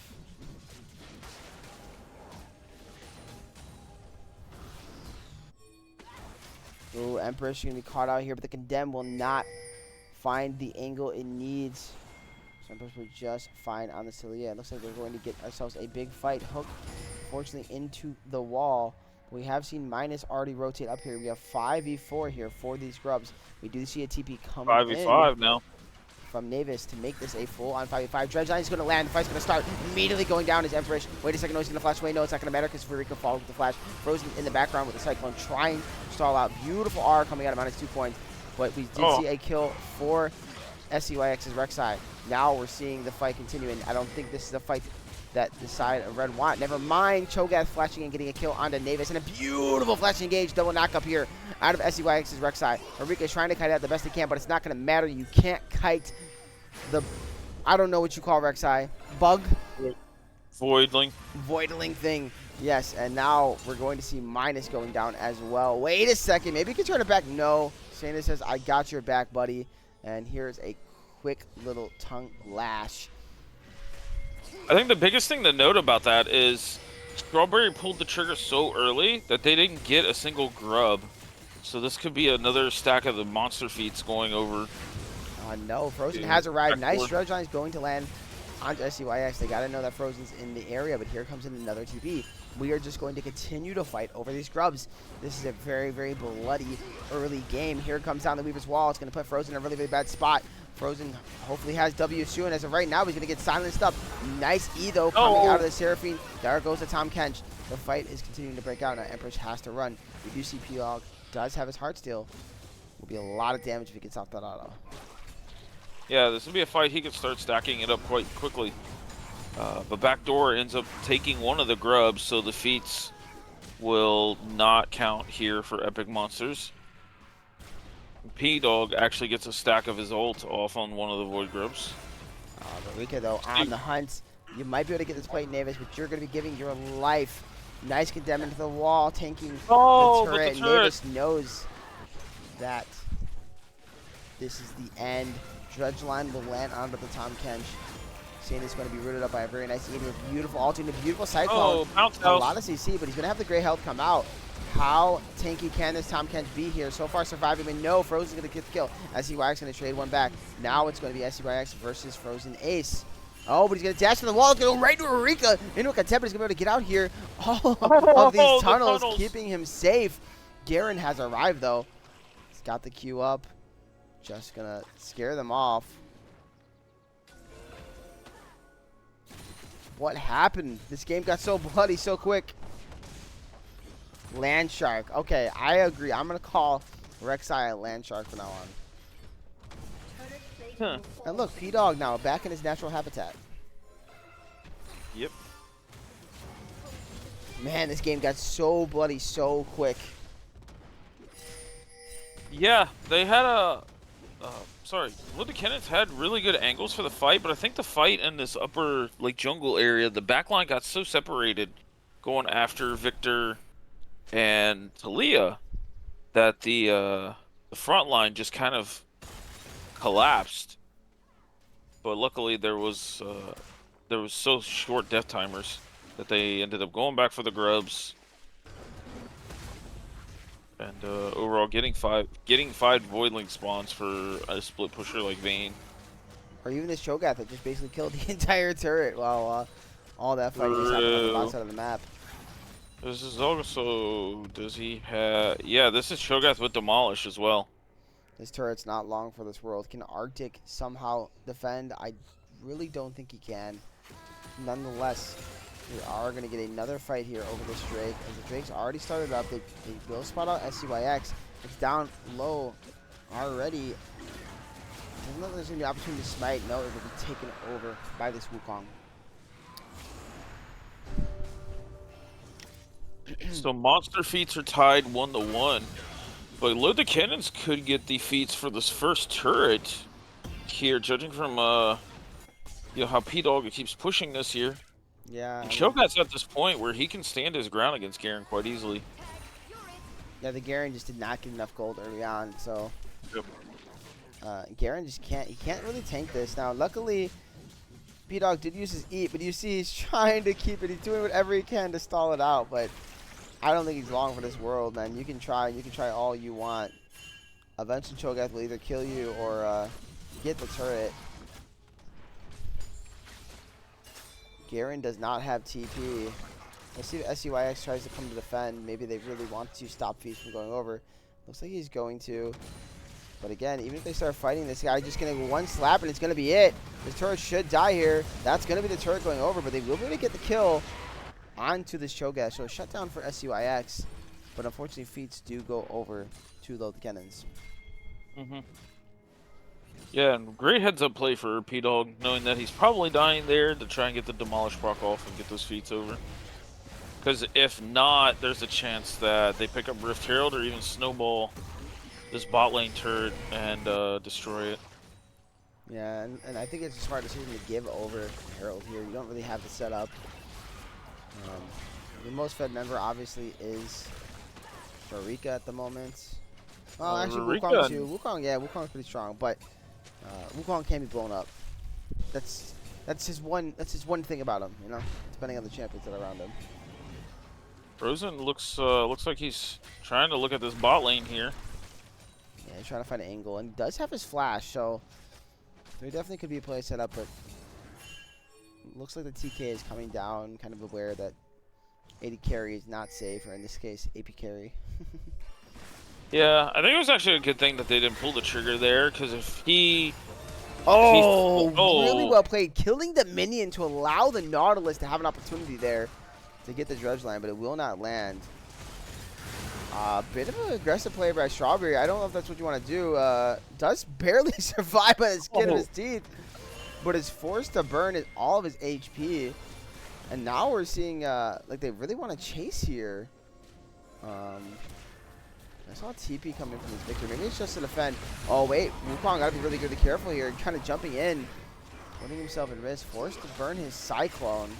It's a big cooldown, but not going to break the turret with that Herald. Yeah, conserved his flash, but had to burn ult, which I think is perfectly fine here. You got Dragon coming up here in roughly 2 minutes. 2 minutes at the same time as Voracious Otacon. So, but Casper is up in top lane here. On a ward will take a bit of damage here, but can heal it up as he farms with this Blade of the Rune King here. So, SCYX, she's on 2 items now, easily the most fed person in the game so far. But Frozen actually just completed a 2nd item as well, so I'll take that back. They're about even. Yeah, we can look at the gold. Yeah, it's literally about a 400 gold separating the two of them. Yep.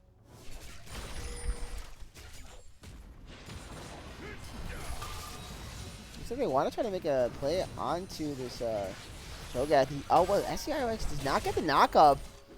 That's important to note there. I mean, he hits us on the next Q here and do an E. I see YX better be worried about getting feasted.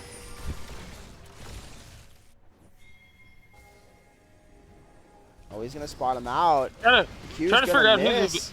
Unfortunately, that means Feast's not gonna matter. He just goes down. Now Empress is the one that's gonna be dove here. But a really, really nice knockback there onto Marika.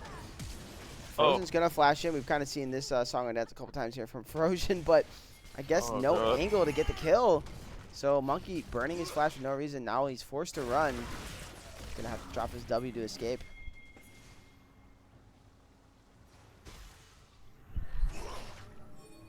I think this is just a weird team comp coming out. Well, yeah, nice dredge line right on the Sanus. Face checking in a place you cannot be, and that is a dead frog. It's a catfish, bro. Whatever. I call it a frog. I guess it could be both. Let's be honest. Tell us in the chat, is it a frog or a catfish, Tom Kench?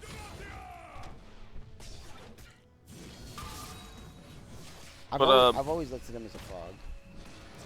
That's whiskers. Thank you. Yeah, you're right. Don. Has whiskers? It's a cat. You guys are all wrong. Tom Kench is a cat.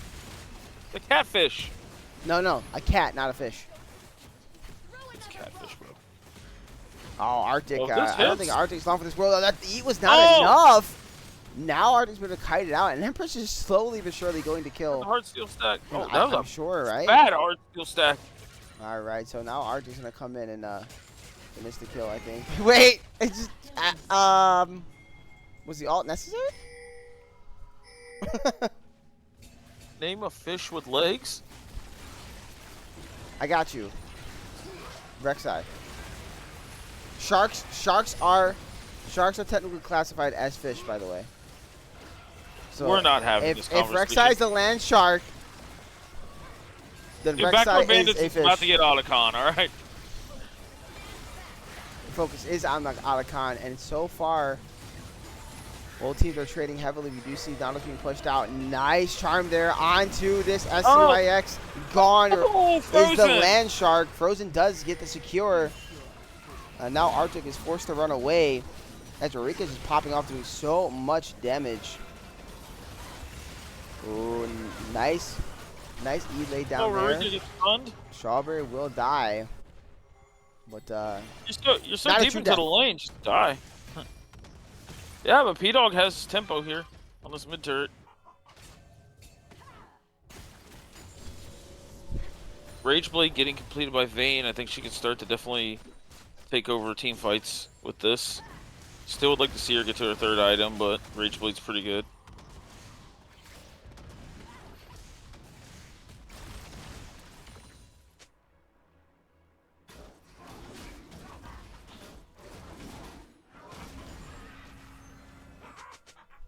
yeah, Wukong are in a really good spot right now. Very strong. Only gonna get stronger as the game progresses. I'm really liking the kennens setup here. I mean, they're up 1k. They've got 2 Drakes. Now they've of course got this Otacon. They've pretty much got everything they need to scale late into this game, and it's at the 22-minute mark.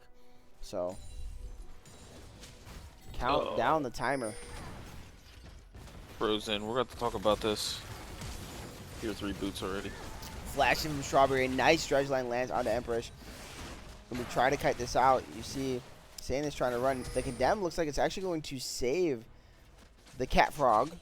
That was an interesting timing on the Condemn and how that worked out.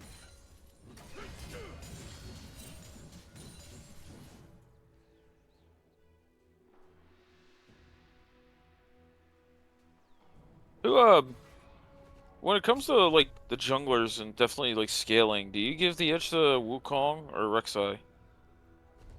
I'd say Wu.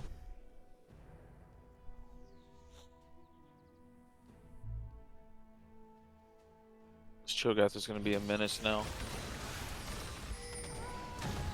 I'm kind of with Tenzin here. You were questioning Frozen and how he was going to look in playoffs. Looks like he woke up.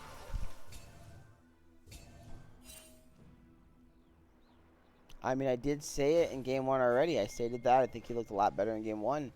And if this is the Frozen we're going to get, I think they have a good chance at winning the series. And so far, we've gotten a very good Frozen. Happy to see it.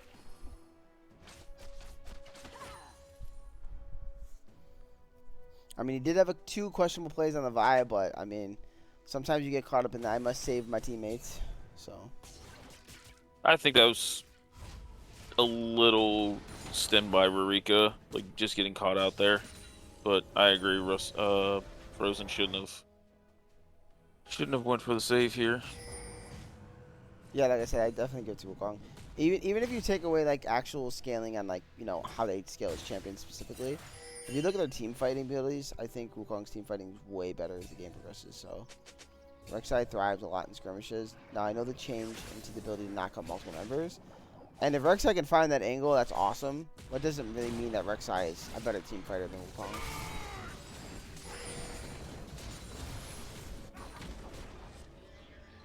P-Dog being down 2 levels just doesn't care about this Garen.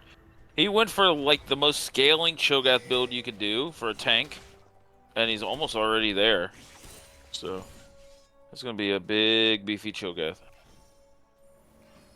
And let's look. Cho'Gath is on 7 stacks. Strawberry Milk Still has 1 left over for is minions. walking in. They're gonna. Looks like they maybe want to set up a dive here, but I think SURX moved up a little too close and got spotted by the turret. Meanwhile, Drake 3 was picked up by Lil Kennens with no contest from Backdoor. Yeah, Backdoor is just kind of looking lost at this point in the game, I feel like. They're trying to find stuff, but there's just nothing there. Yeah, I agree. Seems like this is not something they've put together comp-wise.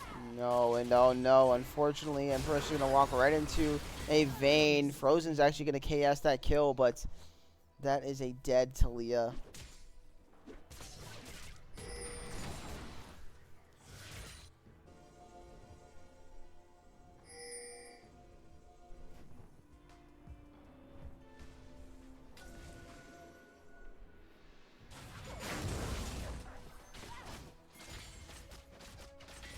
I see Arctic. Yeah, he really wants this kill. He does have red buff. But Erika's too smart to keep pushing there.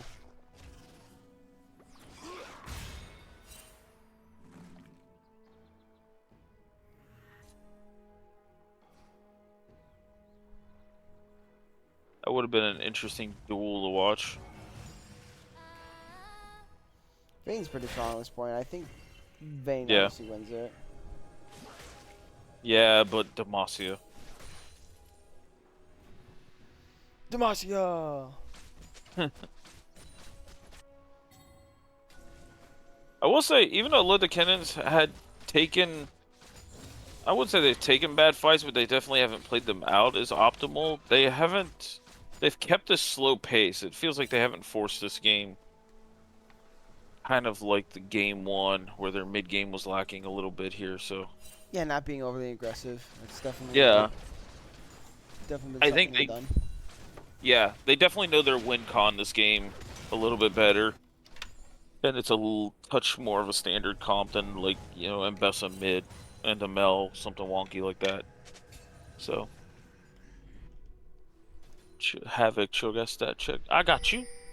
Cho'Gath is at 7 stacks, 5 minions, 1 epic monster, 1 champion. So still has 1 free stack left over on minions to go here. Oh, and they're going to force out Flash out of this Tom Kench. Really nice setup here around the Baron.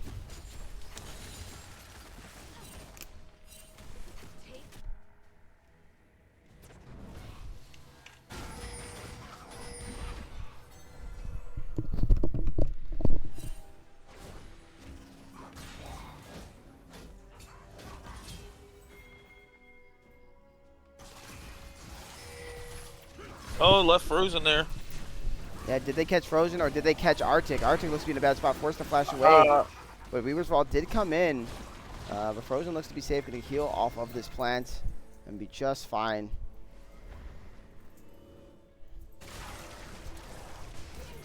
And now, here we go. We're starting up the Baron. Empress has arrived, so they are aware of the Baron You know, start. I think P-Dog's got the TP a little early here. So I don't think Strawberry and Frozen can still tank the amount of poke coming out of Emperorish and Nevis. Yeah, instead, P-Dog's just going to walk up. He's going to find Arctic chasing him. So, now they're turning on to Sandus. He's going to drop the entire Nautilus ulti onto him. Sandus should not be gone for this world. He's going to die. Beautiful setup there by -2 coins. Get multiple members with the ult. But how is the fight going to go? Davis is running, but they're going to kill Wukong. Rek'Sai trying to do the best on the back line, but Strawberry is just zoning off Emperorish, and now everyone's running for the hill with blinking HP bars, and they're going to get picked off. That's going to be 4 for 1 in favor of Lil Kennens. Yeah, what a well-played team fight there. I think Backdoor Bandits had an inside track to potentially pincer on the P-Dog there, but they pulled the trigger, got a really good engage, and Minus's ult was massive in that fight.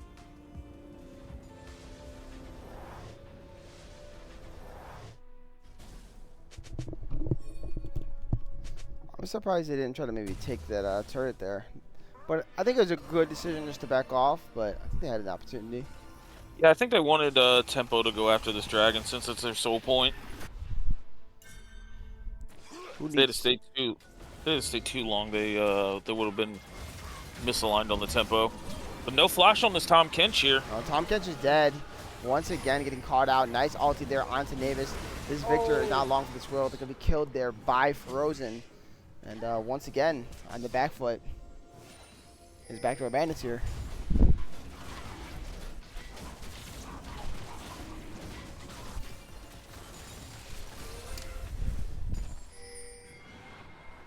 And Cho'Gath ends up getting another ult stack onto the dragon here, so up to 9 stacks now. Again, still has a free minion chomp.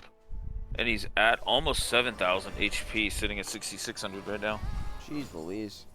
Yeah, that's a big old void nightmare monster. And the Baron's going to be started up here, CLT.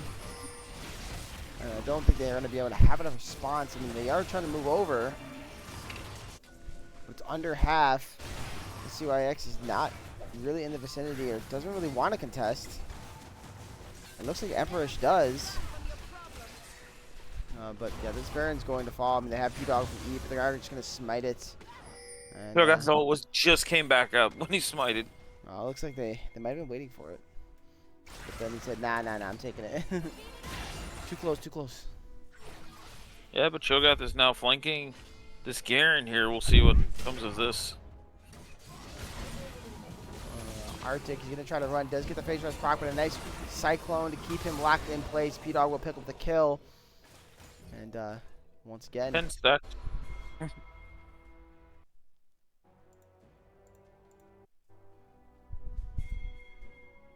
Oh, big ult here in the mid lane by Yeah, Strawberry to catch out Nevis. they do, and that's going to be a dead Victor.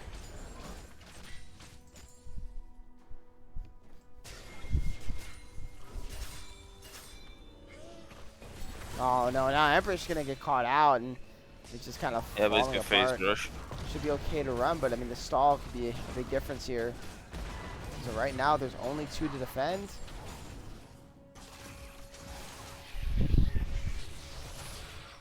That's mid inhib going down here. Yeah, I mean look at the gold lead here. So he's 7,000 for the side of Load the Kennens. 7,000 in favor of the better scaling comp. So this is a big, massive uphill battle. Yeah, now here we go, jumping on the Empress, nice Cyclone. Oh my Oh my. goodness, the kill, the damage, the P-Dog. And now they're gonna try to set a play. They know Frozen does not have his ult. Let's see what they can do here. Navis has arrived, they're gonna try to fight, but oh my goodness, no chance to live. This Tom Kench is just gonna die, and this is just the P-Dog show. Get out of my game and go away, he says to the Land Shark. My goodness. Arctic's here, gonna try to flash and just try to get a kill onto Frozen. Does finally get it with the ult, but I don't know if that's gonna matter. He does not have flash to defend. Navis now running for what seems like an eternity from this show, guys. HP bar. SCYX shows up, but he's just going to get ulted in the face, autoed a couple times. Now the E is going to land onto, and it was a flash in. He does still have his E, I believe. He does. He's going to get the chomp, and that's going to be it. There's no chance for Backdoor Bandits to do anything. They are saying, you can beat me in week 1, but when it comes down to the final war, we will win. And Backdoor Bandits, from first to worst, that quick, and they're out of the playoffs. What a great series here by Load the Kennens. They brought out some unique picks, played well. Marika already in the chat, can't ban me out. They played well. They did. Yeah, no, they were a little scrappy there in game 1, almost kind of threw their lead in the game. But overall, I mean, considering how this game 2 went, they truly are the better team at this point in the season. They've grown a lot, and now they have another chapter in the book, a destiny matchup here with small brain known mechanics. The real question is it going to go the same way it went last time, or will Load the Kennens end up losing as they did win to Backdoor Bandits and flip that matchup. But yeah, it's definitely going to be a really fun quarterfinals matchup. I think we've got a lot of fun matchups, and obviously we can do an interview if you guys want. First, actually, before I say anything else, get off topic here. Would you like to interview the boys? Yeah, I think we can interview him as long as Minus is not stupid unhinged. As long as Minus is not unhinged. This is true. He's always unhinged. Hey, you wanna hop down? Yeah, we can if they want. I don't really want to jump into the call with all 5 members if that's not what they want us to do. So, we can shoot a message on the side and see if anybody wants to hop over.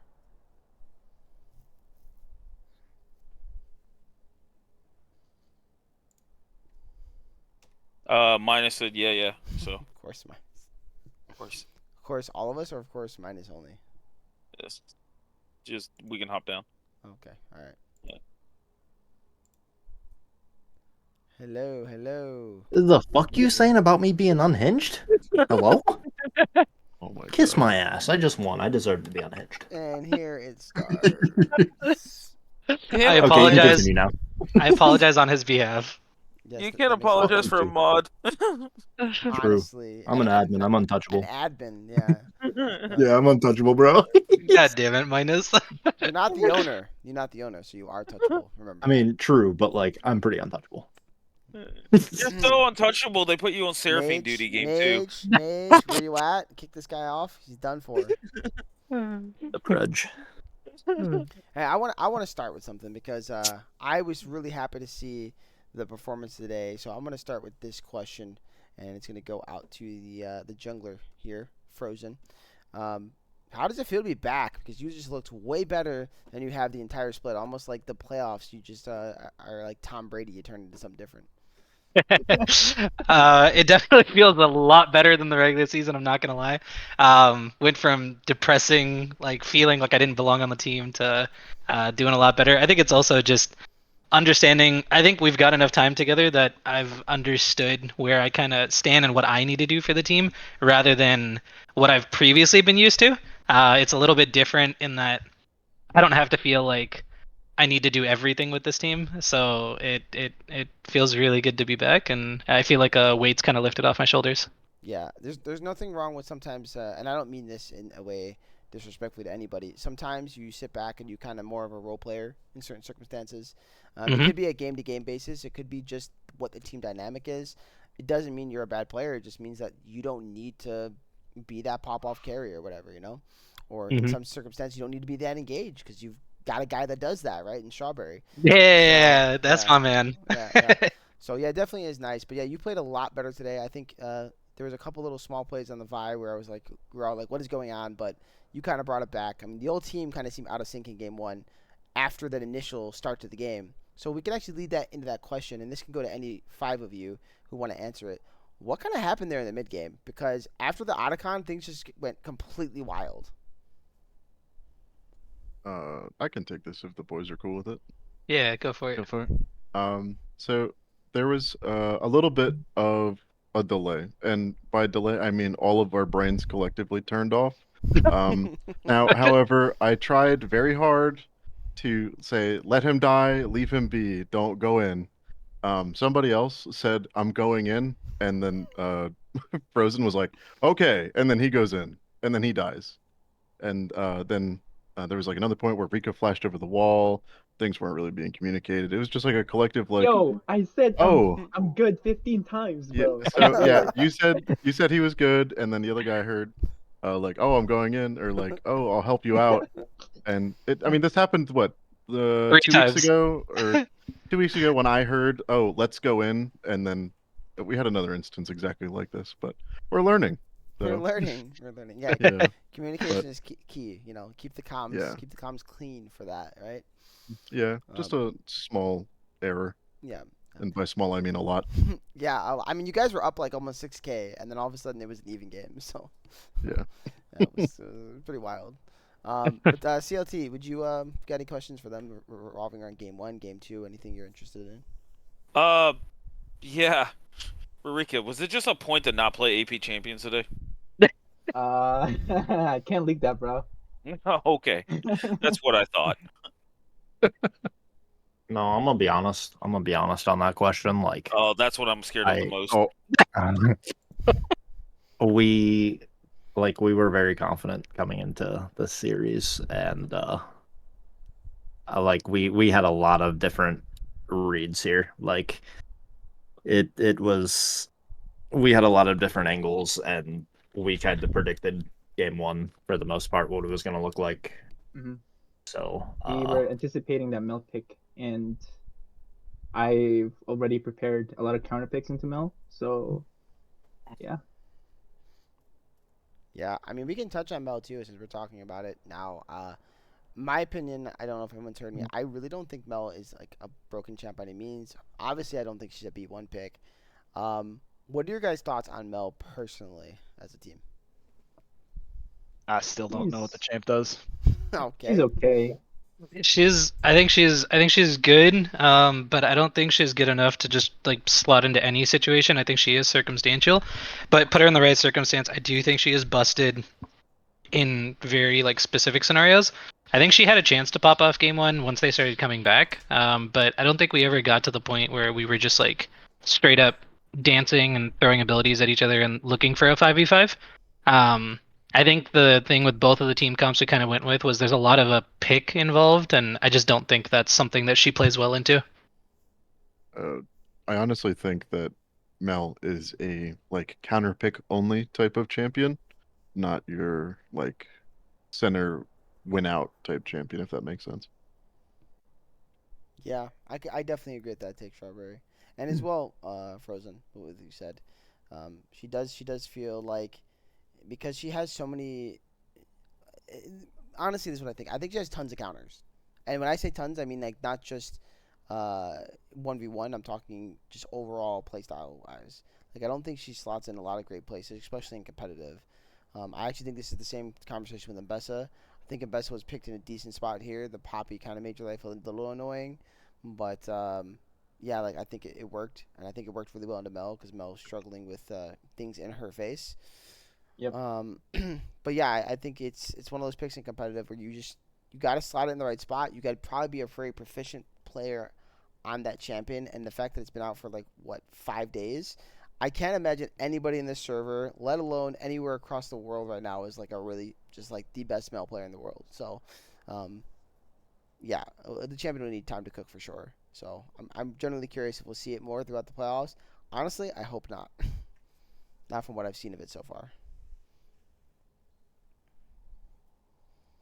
Yeah, it was. I was actually surprised they banned Ari, considering they're gonna pick Mel. Yeah.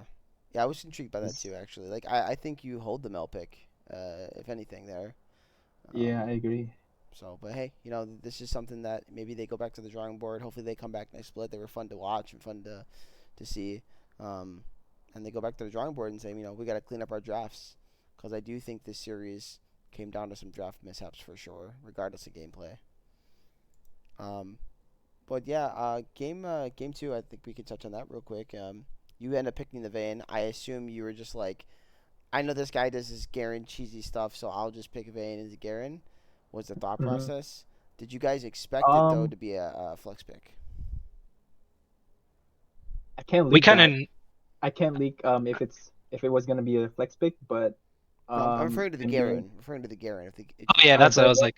Yeah, Garen, we were I kind of just thought- assuming that it was going to be a flex pick because, like, I feel like you don't like B1 a champion that is like that if you don't have like the potential out because like they left open Camille. So if we just like slam Camille, he is a Jax player, so we could have seen something like that where you end up kind of like baiting yourself into picking. So we were like assuming because they didn't like really ban anything to protect it that it could go anywhere. But given we had R5, we had the flexibility of just kind of waiting to see until later in the draft.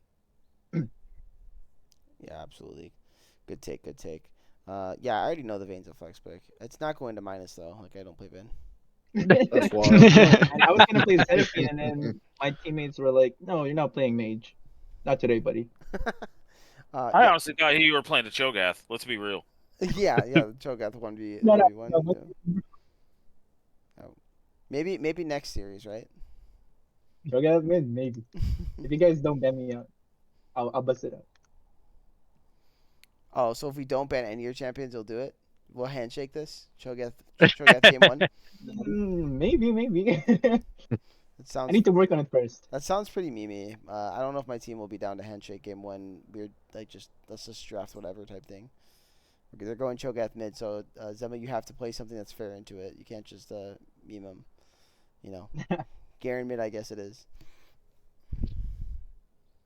But CLT, you have any more questions about the games? He bounced. I think he dipped from the VC. Did he? Did I miss something? Yeah, no, he just left. I just heard the sound. So not too sure. R.I.P. JMO. Oh shoot, he just messaged Oh, me he said he saying needs to bounce. what a jerk, man. Oh my goodness. He could have said it in the chat. Well, I've got no more questions. I guess I'll leave you guys with your opportunity to say anything about next week's matchup and how you guys are feeling. I'm excited. Looking forward to it. They're my friends, so it's gonna be a banger. Yeah, I And missed. I hope think I we- missed hope we our win. I hope we original. win. I think I missed our original outing with them, so I'm looking forward to being in this one. Looks Yeah. like a fun one. I'm gonna break the fourth wall. I look forward to playing that too, guys. It's gonna be fun. Let's I've go. always talked glowingly about you, Frozen, and our matchups in the past. So I look forward to that and finally getting to play against each other again. Unless you just Yeah. decide to get sick and like AFK from the world. No, hopefully I should be here. I was actually telling my team the same thing. Like out of most of the server, I think you definitely one of the junglers that I have a lot of respect for. So I look forward to that matchup. I was really sad that I missed it the first time. It's one of my funnest matchups for sure. Yeah, it'll be a great time, and I know Erika, I know you and Zema always have fun, so that'll be great. Yes, sir. But yeah, I mean, I respect him, right? And I think he puts up a good fight in the mid lane, and that's really what I'm lacking. Like, especially in this series, I didn't feel like I was, getting pushed out. So So yeah. you want a Yeah. challenge? Got it. Well, we'll Yes, give you guys a exactly. challenge this time for sure. You won't be sleepy boys. It'll be a fun series. So I'll leave it at that then, guys. I'm gonna go ahead and get on out of here. And again, congratulations on the win. And we'll see you guys next week. Thank you for the Alright. cast. Thanks for your Thanks for the guys. cast. Catch you Of later. course, as always. Good night. All right, guys. Since I lost my awesome co-host, just real quick, I figured I'd jump into this, just since we have an opportunity, just kind of give my thoughts on the matchups next week here. Just my quick thoughts. I'm not going in depth. Just I'll do that when I actually go into it on Midwest Weekly. But yeah, so yeah, we got Coin Flips versus PB&J. I think that's one of the very intriguing matchups for me. We all know that PB&J originally wasn't supposed to be here, so we saw what they brought to Ghost. Can they take a game, a series off a coin flip? That's in question, and I know coin flip has been going through some stuff. I believe Swum will still be out for the series, and that's a big change as well. Matthias will be playing as the AD carry there, so I don't really know if I favor any particular team at the moment here. Like I said, I don't really want to go too in depth. I have to think it over. TK Benchers versus Scorch, that one to me is hyphy because we saw Scorch versus Gamers already, and Scorch got the series win, and this is just like the other counterpoint of counterpart to the Gamers is Benchers. But from what I've seen of Benchers this split, I actually do think they are the better team than Gamers. So at the moment, like just giving my caveat on that. So I am curious what that's going to look like, that matchup, for sure. I don't know who's favoring at the moment, but maybe Scorch is just the TK killers, and we'll find that out here. Then we got Instinct CK versus TK Gamers. That's probably one of the most banger series you could have. That's just so great. I mean, Instinct by far are definitely, at the moment, probably the second best team in the league next to Coin Flip, right? So if TK Gamers gets this win, that's huge for them. But on the other side of it, I kind of look at it like they're a good freaking team. They have championship caliber members. We know about Bori, right? Polk Archer's on the team. They've won the split. They're capable of doing this again. And I just think it's going to be a crazy, crazy matchup. And then we've obviously got Small Brain No Mechanics versus all the Kennens. This house happens to be my series. Like I said, like I just told them, I look forward to playing it.